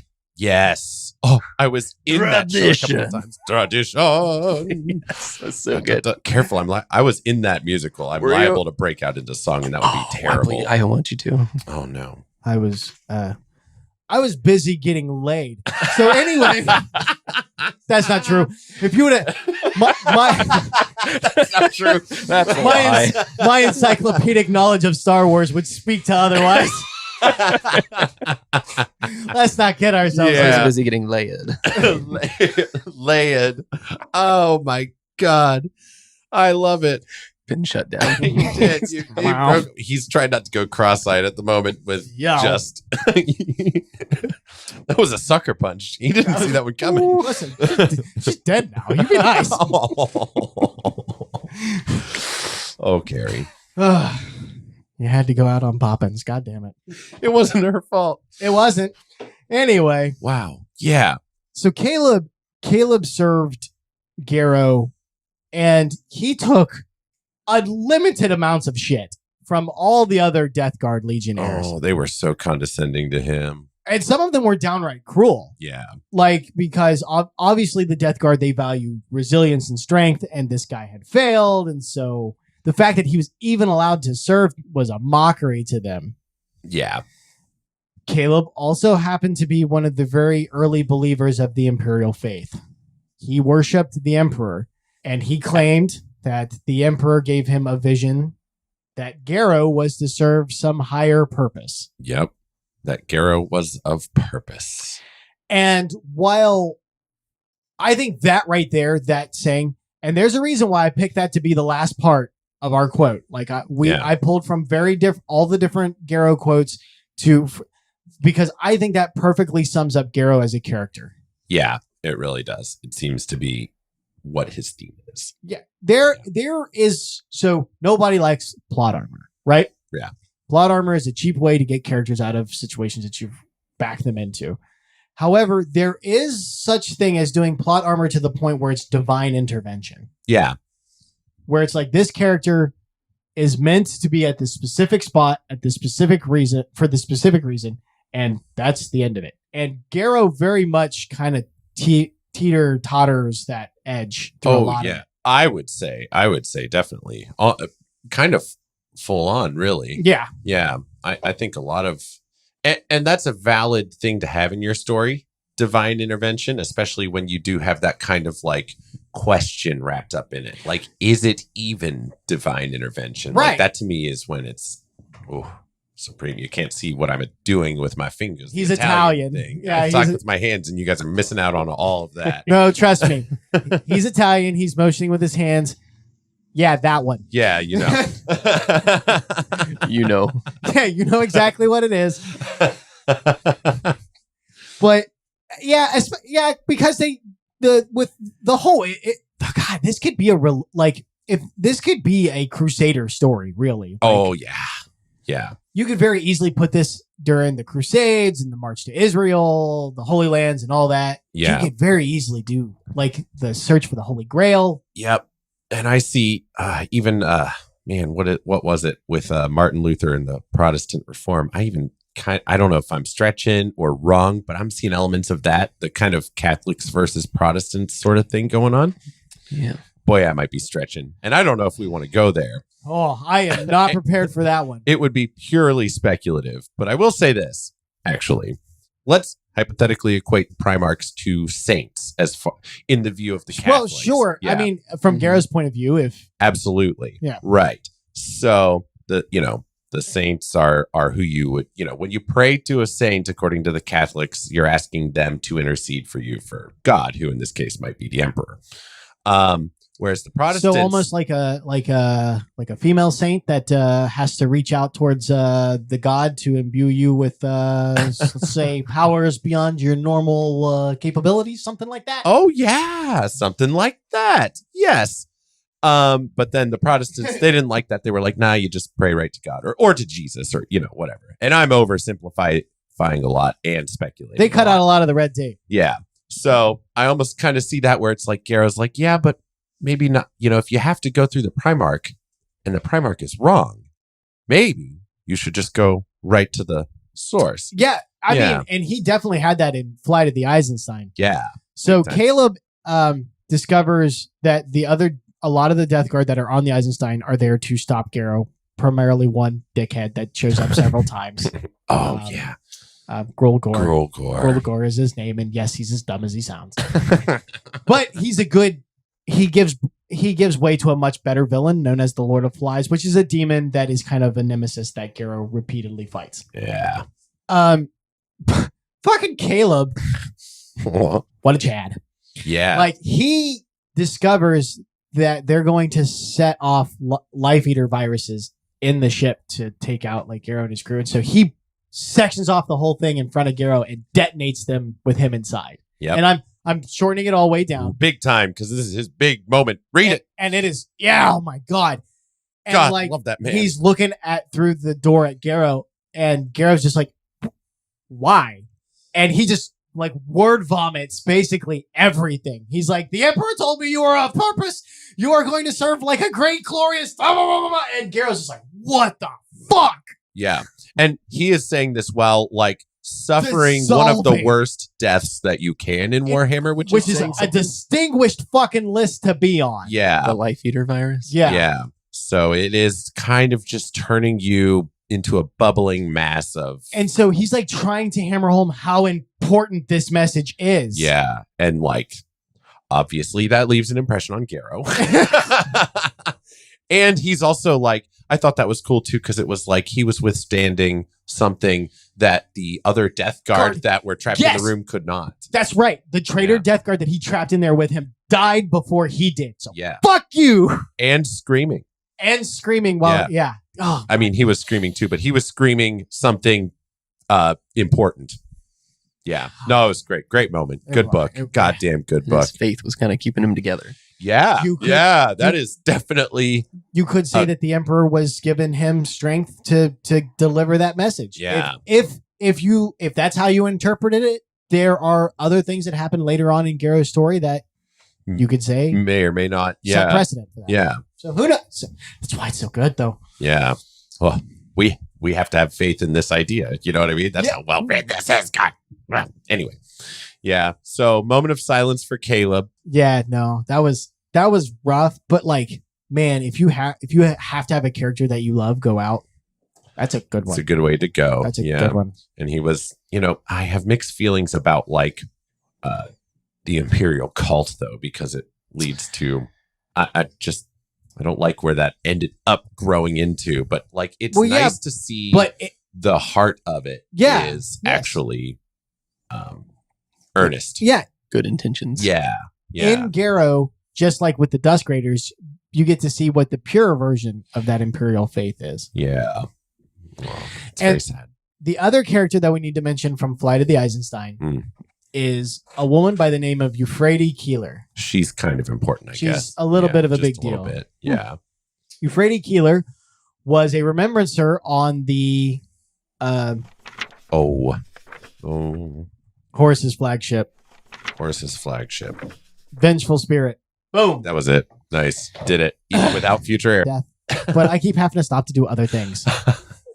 By the way, did you guys know that motherfucker is going to be 3 parts long and we're already on the Spirit of Vengeance by the end of the first book? What the hell are they doing? Man, it's going to be that tells me a lot of shit is going to happen. Like, obviously. I mean, I would hope so, Yeah. unless part 2. I mean, the first part is 18 fucking hours long, and if the second part is anywhere near that long, and the third part is even half that long, then okay.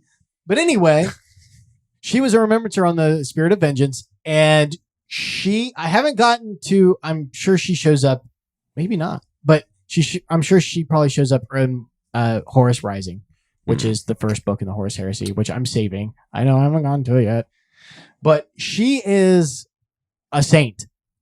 Shorthand. Yeah. She's a saint of the Imperial faith. I believe she is the first person to repel a demon using the symbol of the Aquila and just her faith in the Emperor to like exorcise it and repel it back. Wow. Not Psyker. No, not non-Psyker. They put her through all kinds of tests. They put her with blanks, everything. She is not a psyker. She's not possessed, nothing. Yeah. And this introduces the idea that has been developing and that I think Knight of Grey hammers home is that in the 40K universe, just like the warp, just like war energy, and war energy might even be directly connected to it. It could be. Faith is its own energy source all by itself. Like an actual able to manipulate things on a physical level, magical, for lack of a better term, force that you can draw upon with sufficient will and faith. Yeah.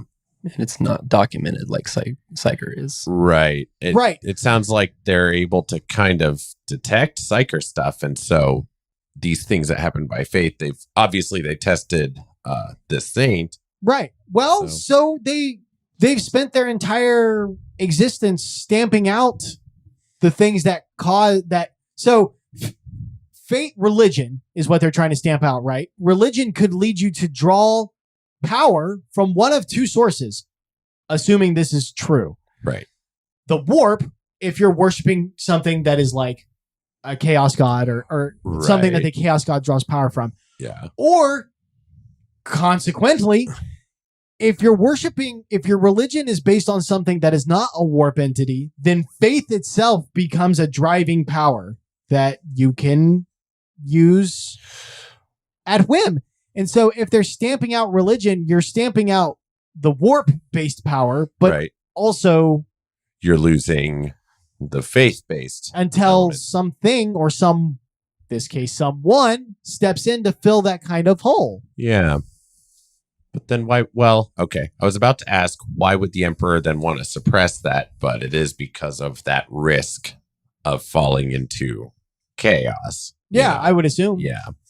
To suppress it at large anyway. Yeah. Or perhaps just in his own biases, so there is a book, a very short story called The Last Church.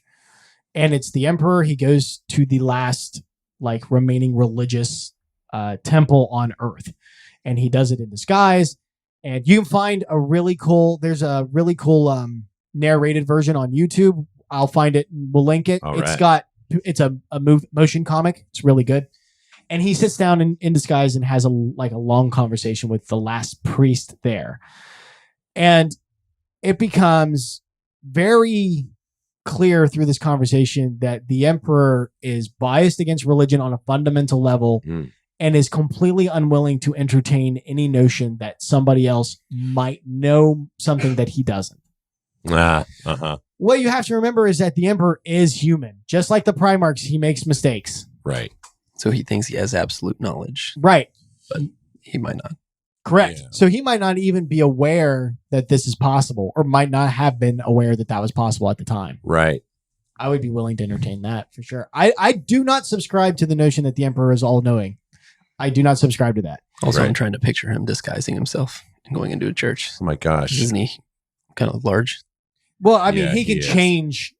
Even so, he is a very powerful He is psyker. a good psyker. Yeah. I thought about that. So nobody has seen what he actually looks like. Even Malkador acknowledges that every version of him that he's seen is just whatever version he wants him to see. Oh. And he's not even sure if the Emperor himself remembers what he originally looked like. Okay.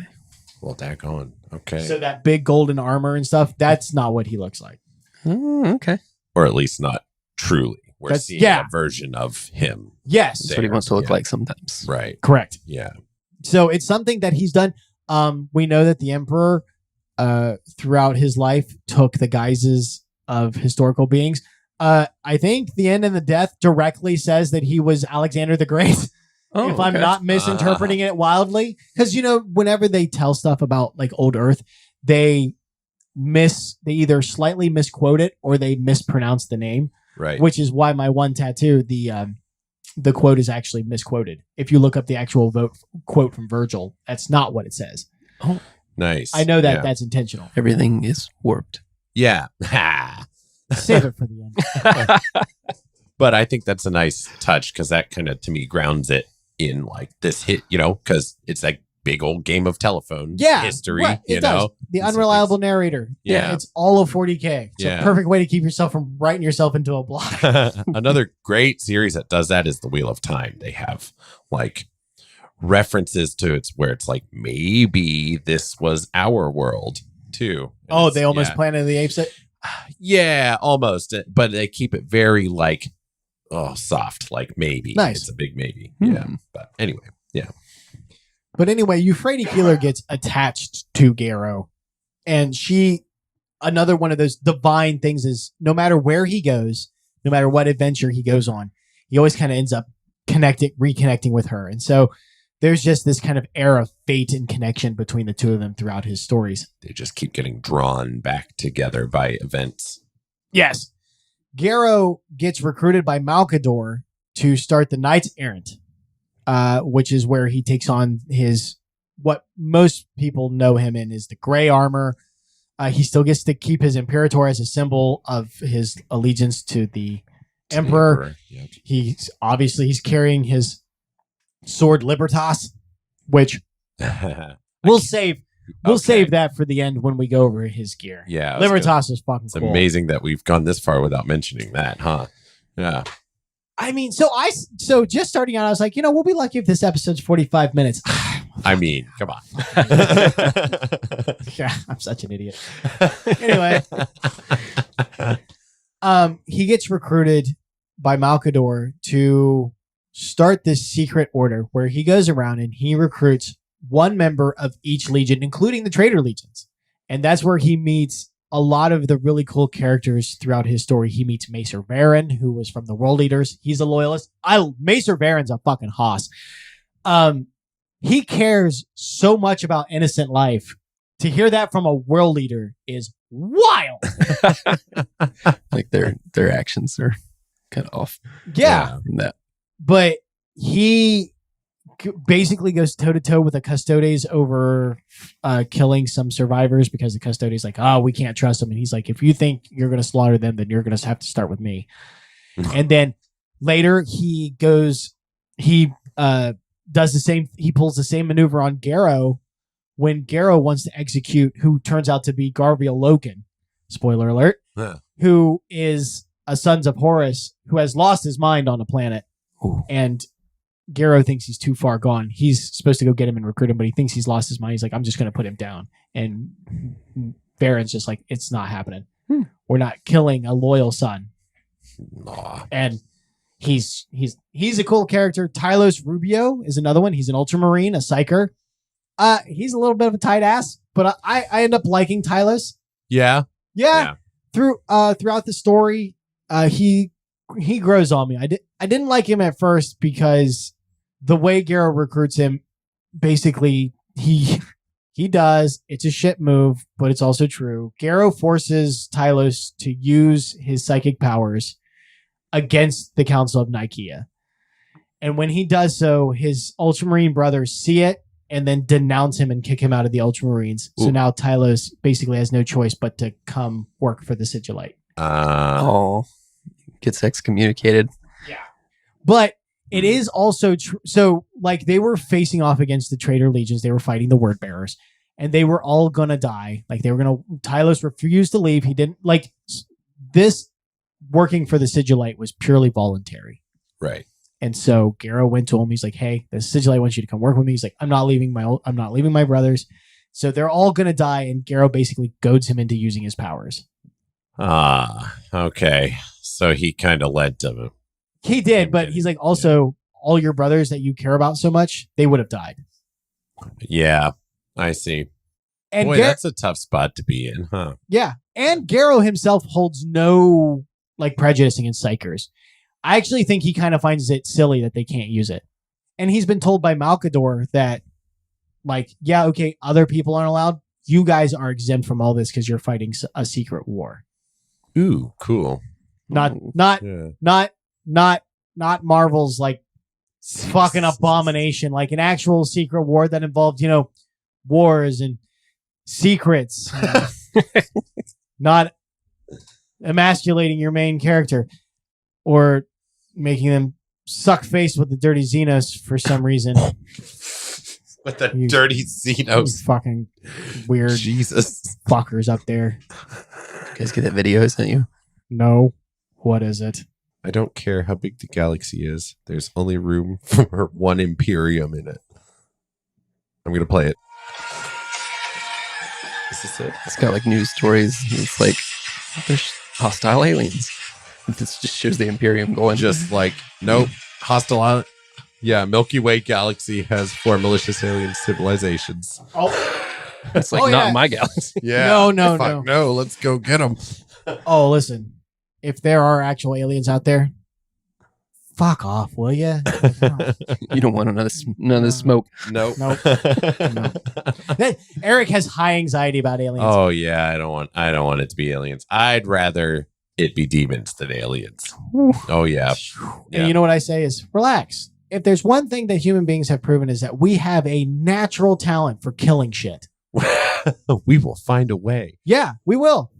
Even by accident. Yeah.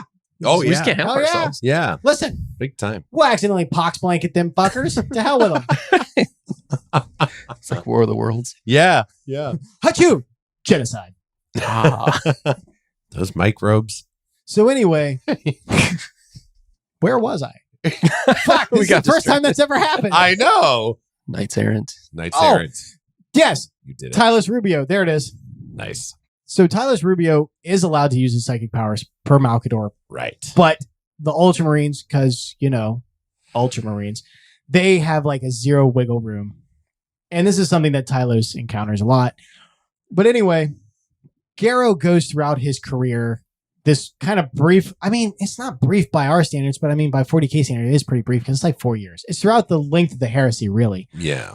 Just recruiting different legionaries. And then it ends up being people as well. Just regulars, not regular, but people. Yeah. Non-Astartes. Right. Yeah. And Malkador, he doesn't really know why. And Malkador says, I just want you to find people of an inquisitive nature. Which, fuck. Yeah. So it turns out that shock and all in shock, that Malkador is having him recruit what will be the beginnings of the Inquisition. Yep. And the Astartes are the beginnings of the Grey Knights. Yep. So the Siege of Terra starts ramping up. It's like getting to be go time in the Horus Heresy. And things are rapidly coming to a head. And it's time for Malkador to kind of wrap everything up on Titan, the moon of Saturn, which is going to be the Grey Knights training base. And then he's going to create a pocket dimension and then stuff the planet in there. Because that way it's like the what's the thing from Dragon Ball Z? That's exactly what I'm thinking. The thing that they go and train in. It's like a chamber where they hyperbolic chamber? The hyperbolic time chamber. That's it. Hyperbolic time chamber. Yeah. So it's basically that. He stuffs a whole planet in the hyperbolic time chamber and they'll be able to train for like 100,000 years or whatever and then come out in like 1,000 years. It's the hyperbolic time chamber. It is, yeah. And Malkador can just do this because he's psychic power. Oh, okay. Yeah. Malkador is like 40K's equivalent of Gandalf. So imagine Gandalf 40K'd. Yeah. Merlin. Yeah, very Merlin. Merlin is also actually Merlin's probably more accurate than Gandalf because Merlin is a little bit more morally gray than Gandalf. Yeah. Yeah. Man, and to put that into context, Malkador's second, not even as powerful as the Emperor. Oh, it's not even close. Not even close. Yeah. He's number 2, and number 2 ain't even close. So that is wild. And he could just pocket dimension, time distort. A planet. Sure. Yeah. Good Lord. So anyway. I know. Gypsy. Do you mind? So anyway, when it comes time to like Tyler's Rubio, not Baron, because he died in battle. No. I'm not happy with that part. Oh, okay. Yeah. That I actually felt like they kind of juked him a little bit on that one. I don't feel like for his final fight, it was very short. And I get why he decided to barrel charge something that was way stronger than him. And by that standards, he actually lasted longer than most. But that's just because he didn't die instantly. But it's like, yeah, he lasted 4 or 5 sentences. I'm like, yeah, but he was still like, he did deserve more than that. Yeah. Of course, that seems to be something that happens to a lot of characters in 40K, to be honest. Is, you know, it does. Yeah. They live in a brutal universe. Yeah. I know. It's just for such a unique character as a world eater that cares. Oh, well. Yeah. But it comes time to send them all into Titan and to go train, which means they're going to be completely removed from the battle, right? Your time comes afterwards. Garro refuses to go. Yeah. And so Malkador releases him from his duty. He's like, you are a free man, 100% top to bottom, free. Go fight the heresy, win and where you want. Have fun. And because Garro can't escape his fate or actually I think it's destiny. His destiny. Yeah. He winds up on a bastion defending Euphrates Keeler and a bunch of civilian soldiers against the Death Guard being fronted by Mortarion and Typhus. Yeah. And at that point, they are just an island in the storm because because of her, they are the only ones that hadn't been pushed back. Yep. Euphrates is using her powers of faith to reinforce the soldiers and letting them fight way past their capacity. Yep. Collective sigh. Garro goes down and faces Mortarion one-on-one, and he is killed at the end. Right. But man, is it good. It was a good death for Garro. It was. Yeah. Mortarion basically is playing with him the whole time. Just he's fighting him, but not directly trying to kill him because he wants to yell at him. Yeah. It's still basically a battle of ideologies, really. Yeah. You know. This is where Typhus is in the back yelling. Yeah. So Typhus and Mortarion are up on a raised platform leading the Death Guard when Mortarion comes down off the platform to face Garro.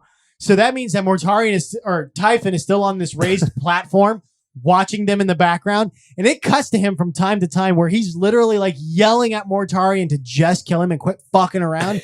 And he's just like pacing back and forth on this thing, just hopping up and down, losing his fucking mind. And it would just be so funny because he's mutated by this point. Yep. To see Typhus, this huge, hulking, like rhinoceros looking motherfucker with the smokestacks coming out of his back that are leaking flies. I want somebody so badly to just animate just a brief scene of Mortarion and Garro fighting, and in the background you can see like a chibi version of Typhon just going ape shit in the background, hopping up and down, screaming, running back and forth. Yes. That's what it feels like.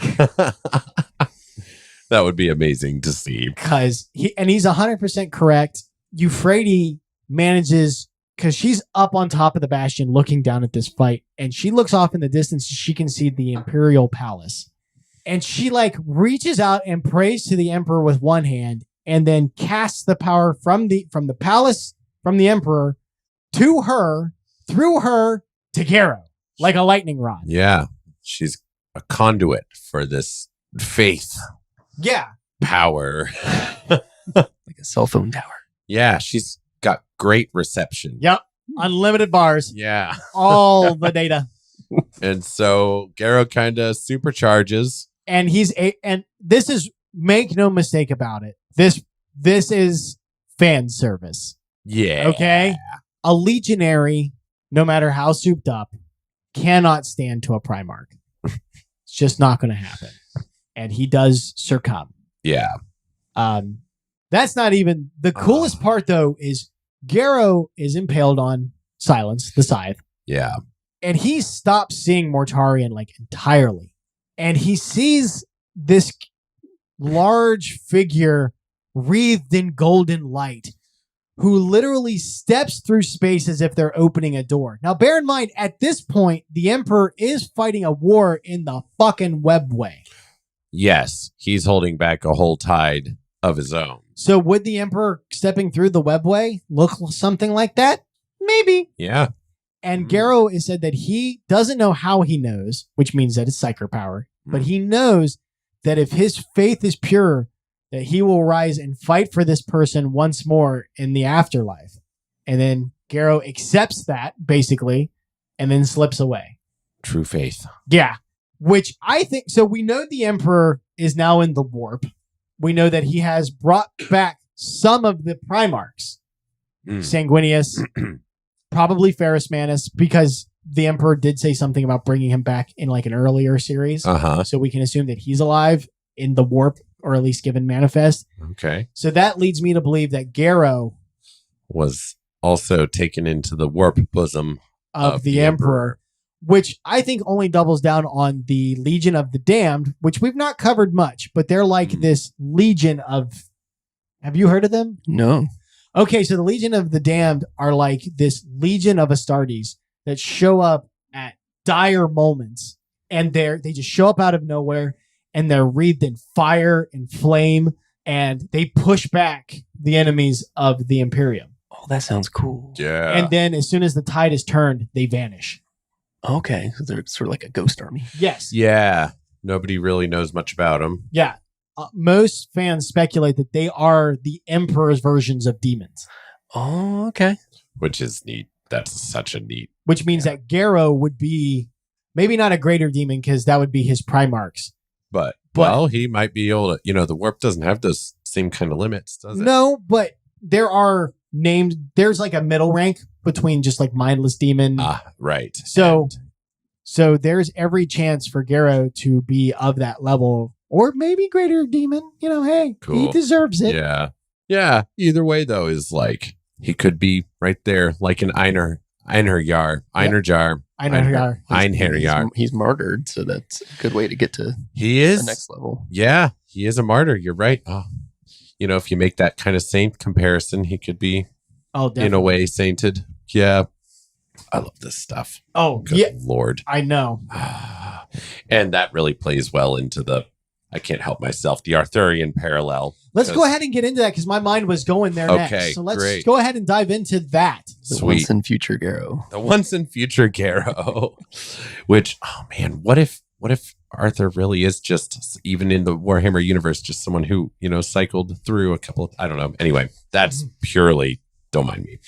So that's something that is key in Arthurian legends, which there are many different versions, right? Sure, of course. It's an old set of stories. But one of the key parts of it is that he is wounded in battle with Mordred, who is his son. In this case, Mortarion is his father, Garro's father. But that kind of more and then part of the name. And then the flip-flop would be kind of a mirror opposite sort of deal. But he's usually wounded. I think in a prior episode that he was probably wounded in the thigh. I don't think that's true. Most of what I found was a wound to the head of some sort, if I remember correctly. But Arthur was wounded in the leg?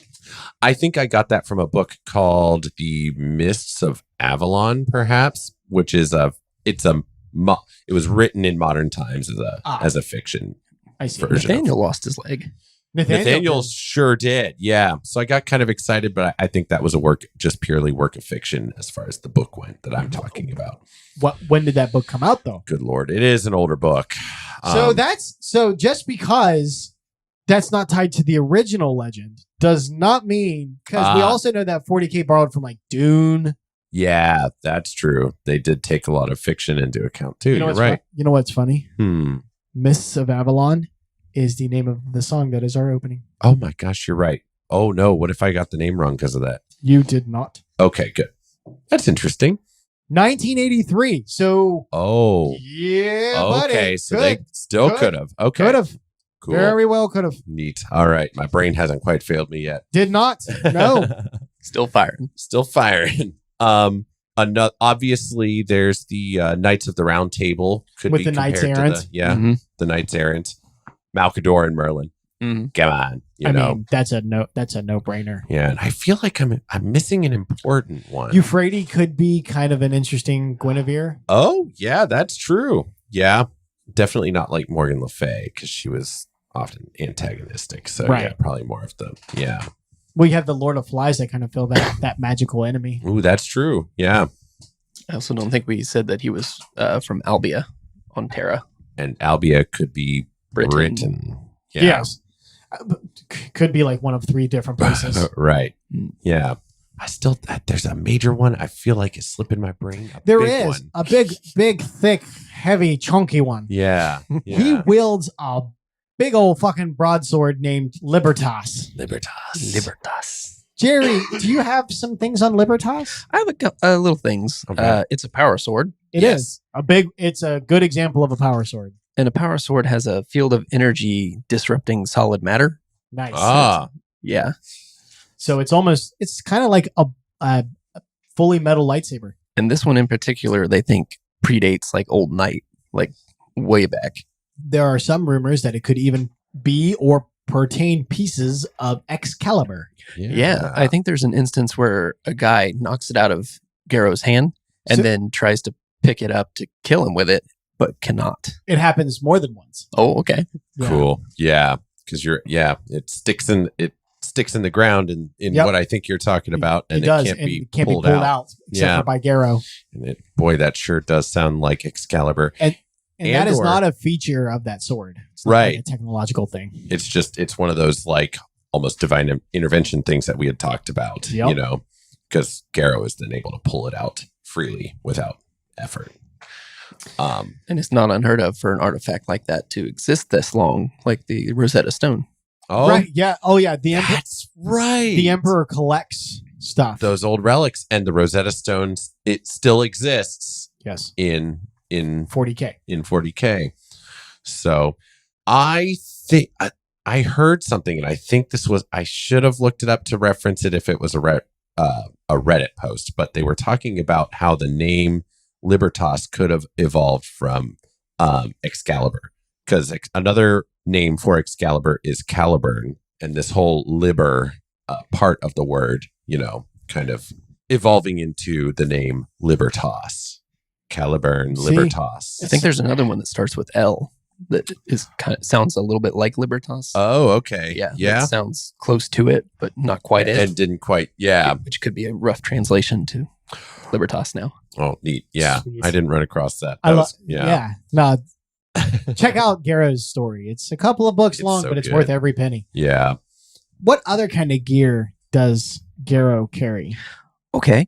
Well, he started out with the Mark IV power armor. Which was the standard for the Death Guard, Uh-huh. Okay. except for the Imperator, of course, the eagle on the brass. I never understood The why they go with Aquila. brass. Imperator. Brass is a soft metal compared to what you could. Oh, they I like don't brass. know. No, They like brass in 40K. his eagle, he had like a 2-headed eagle, right? And they both had sight. Yes. Yeah. Yeah, that was the front one, and then he had the one above his head. Yeah. But And- it was unique that they both had sight, because wasn't one of the heads blind usually? So that's the one- difference between the Imperator and the Aquila. Oh, okay. Cool. Yeah. So that is very significant, though. They The both have implication that they could sort of see the future a little bit. sight. Yeah. People believe that about the That's- sighted eagle. Right. Interesting. It's forward thinking, because they had like the blind. Apparently, Blind to the one past, is- but looking forward to the future. yeah. He had Libertas, the sword. We talked about that. Oh, yeah. Had it until the very end, shattered, and then he buried the shattered part of it in Mortarion's neck. Yeah, causing him a wound. Yeah. That may come into play later. I mean, it's kind of interesting. Who was it that also had a wound to their neck that was exploited on the loyalist side? Was it? It was Gilliman. It was Gilliman, wasn't it? I think it was Gilliman. So that's interesting. Yeah, it was There Gilliman. might be a parallel there. Yeah, he was hit by Oh, we say it in the episode, and I can't remember. oh my fucking god, my brain just went blank. It was a demon. Emperor's Children. Primarch. Fulgrim? Fulgrim. Okay. Yeah. Yep, it was Fulgrim. Woo. But then he was upgraded. Yeah, he gets upgraded to the Mark VI power armor when he is in Malcador's service. The Ooh. Corvus pattern. It's meant to be light, quiet, stealthy. Ah, cool. He has a Paragon bolter, which is modified for a high rate of fire. And it's also like best material, blessed 3 times, Mastercrafted. jizzed on by a tech priest. Blessed. He also has a falsehood. You guys know what that is? No. It's pretty cool. It's like it projects like a psycholuminal sphere around him, like active camo. What? So when he wades into battle, he's like hard to target. Oh. Yeah. Holy cow. Okay. Yes. I in the Weapon of Fate is where they don't introduce it very well. He's stalking somebody and it's almost Predator-esque is what it looks like. Yeah, so cool. he can like enter unseen. Cool. Yeah, I guess there are a lot of like sneaky. It's a secret war. So he ends up needing a lot of sneaky stuff too.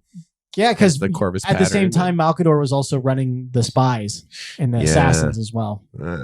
The Aquila Imperator on his back Yes. also had a doubled effect of a conversion field, which made his armor hard to pierce. Yeah, they call those, I believe they're called iron halos. Yeah, it's something. It said it was like an iron halo. Like an iron halo. It's okay. something So like that. Anytime you see like they have like something above their head, for the like if you see the salamanders, it looks like a torch, like a flame. Yeah, something like that that kind of crest behind there. That is actually a piece of technology that emits a force field that helps reinforce their armor. No shit, I had no idea. It's cool. not just for decoration. I thought it was ornamental. Nope. Oh. And because the salamanders, their stuff is like promethium, it's a fire field. Yeah. Okay, that's neat. I learned something new today. Nice. All right, and that's he's pretty straightforward in his kit, isn't he? Yeah. You know, he was a simple fighter.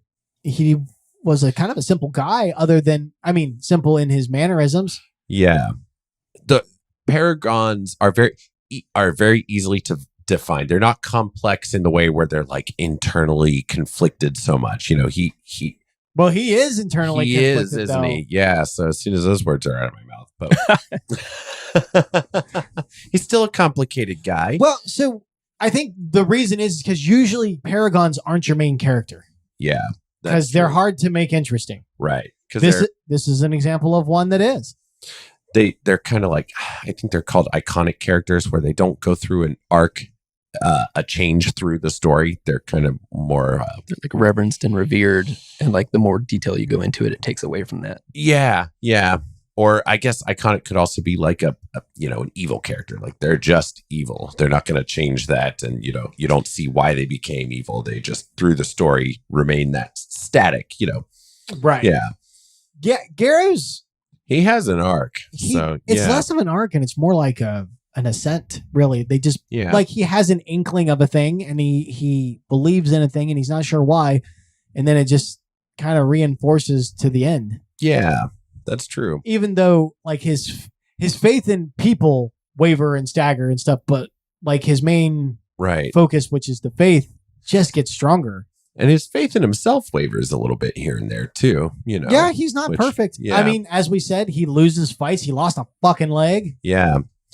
Oh, something I find interesting though too, as far as this faith stuff goes, is the lodges were kind of almost the same sort of thing. They were trying to cultivate a faith in Mortarion over the, kind of in a way to do that. Yes.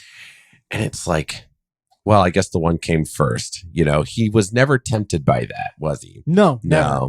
He stood in opposition to it in an interesting way. But it is kind of interesting that it's like these two different paths of faith kind of emerged, and his brothers could have picked it a different way. Yeah, it's almost like I struggle to try to define it because he has faith and it gives him a different type of power, but the warp is also faith, but not quite the same. Yeah, and war is kind of faith too, and there's still mysteries. Yeah. I love it. All right, guys, this has been a good episode. I'm not going to belabor the point because the more we go in, the more spoilers we go into. And you need to at least do Flight of the Eisenstein and then jump to Garro Knight of Grey. So you get his beginning and his end. And if that don't whet your appetite to do in the middle, fuck you. I don't know what to tell you. Like, I don't know what you're listening to us for. I don't know what your tastes are. I'm kidding. I'm kidding, of course. They might be more like Sly Marbo. Yeah, Marbo kind of fans. You never know. Hey, listen, the people that like the chaos stuff, they go hard into it, and they don't like the pro Imperium stuff. Yeah. So I get it. Yeah. That's one of the reasons why I love faction based fandoms. You find that the fandoms that have factions inside of it, I find you are less toxic than ones that don't, because you're able to get out all of your arguing and fighting inside of the lore. Yeah, and in good fun, Yeah, it keeps it good fun. Yeah. It's like, That's a good point. smack talking the Tau. Oh yeah. The You ones whose names we struggle to remember. Yeah. Although I gotta say, if we release Tau videos and they get more views than the Eldar, boy. Man, Yeah, we'll be seeing if they can beat the Eldar or not. That'll be if it rough. comes up. Yeah, that'll just it'll just be back to what we said. What are they? Dodos? Yeah. Eldar dodos. Yep, Eldar dodos. oh fucking. Anyway, Yeah. So let's wrap up with some final thoughts on Garro. Okay. Go ahead, Eric. I'll All let you right. go first. Okay. So again, it's almost, I don't want to say this and sound like I'm criticizing like the grimness and the darkness of but he is a breath of fresh air Right. in that it actually is like hopeful and inspiring to have a character like this inside. To me, that is the point. Okay, it's great that we do have such grim darkness and there's a lot of like room for horror and dark humor and exploring these different things, but it always just turns out so grim. And that is supposed to accentuate the heroicness of probably mankind, right? Humans in this world, right? That seems to be at least more of the lens that we are looking through it at. Listen, you know what I mean? We're pro Imperium. We're we're speciesist, right? No heresy here. Screw those Xenos. all filthy, all nasty, all traitors. But so it is nice that he's there too, to kind of be the light in the darkness, and that is a comfort. And it's really neat that he's connected to some of our roots in myth and legend and story. Definitely. He's got a lot. It's definitely a hero's journey with the iconic magic weapon that even when it is broken, which I hope it gets remade a la Lord of the Rings. Reforge the sword. Yeah, reforge the sword that was broken, baby. Do it. I want it. But even shattered, it stabs and defies evil to the very end, and that is cool. I like it. So good to have how the Emperor said like Mortarion can still be saved. Uh-huh. Can you imagine if somehow Mortarion is redeemed and then he wields Libertas? Oh my goodness. Well, that would be a thing. The reforged Libertas. Wow. That would be interesting. Yeah, that would be. Give up the side, take up the sword, become the Morty you were meant to be. Better to be a warrior in the garden than a gardener in the war. Yeah. I don't know why I'm going to do this next part, but Jerry, what are your final thoughts? Well, man, Garro was a lot of fun to learn about. Yeah, he had a lot going on. He had like the side characters that would like fall around him, and he would do crazy feats. Like I've heard that he fought a blood-sucking dragon demon at some point. What? Whoa. Yeah. Wow.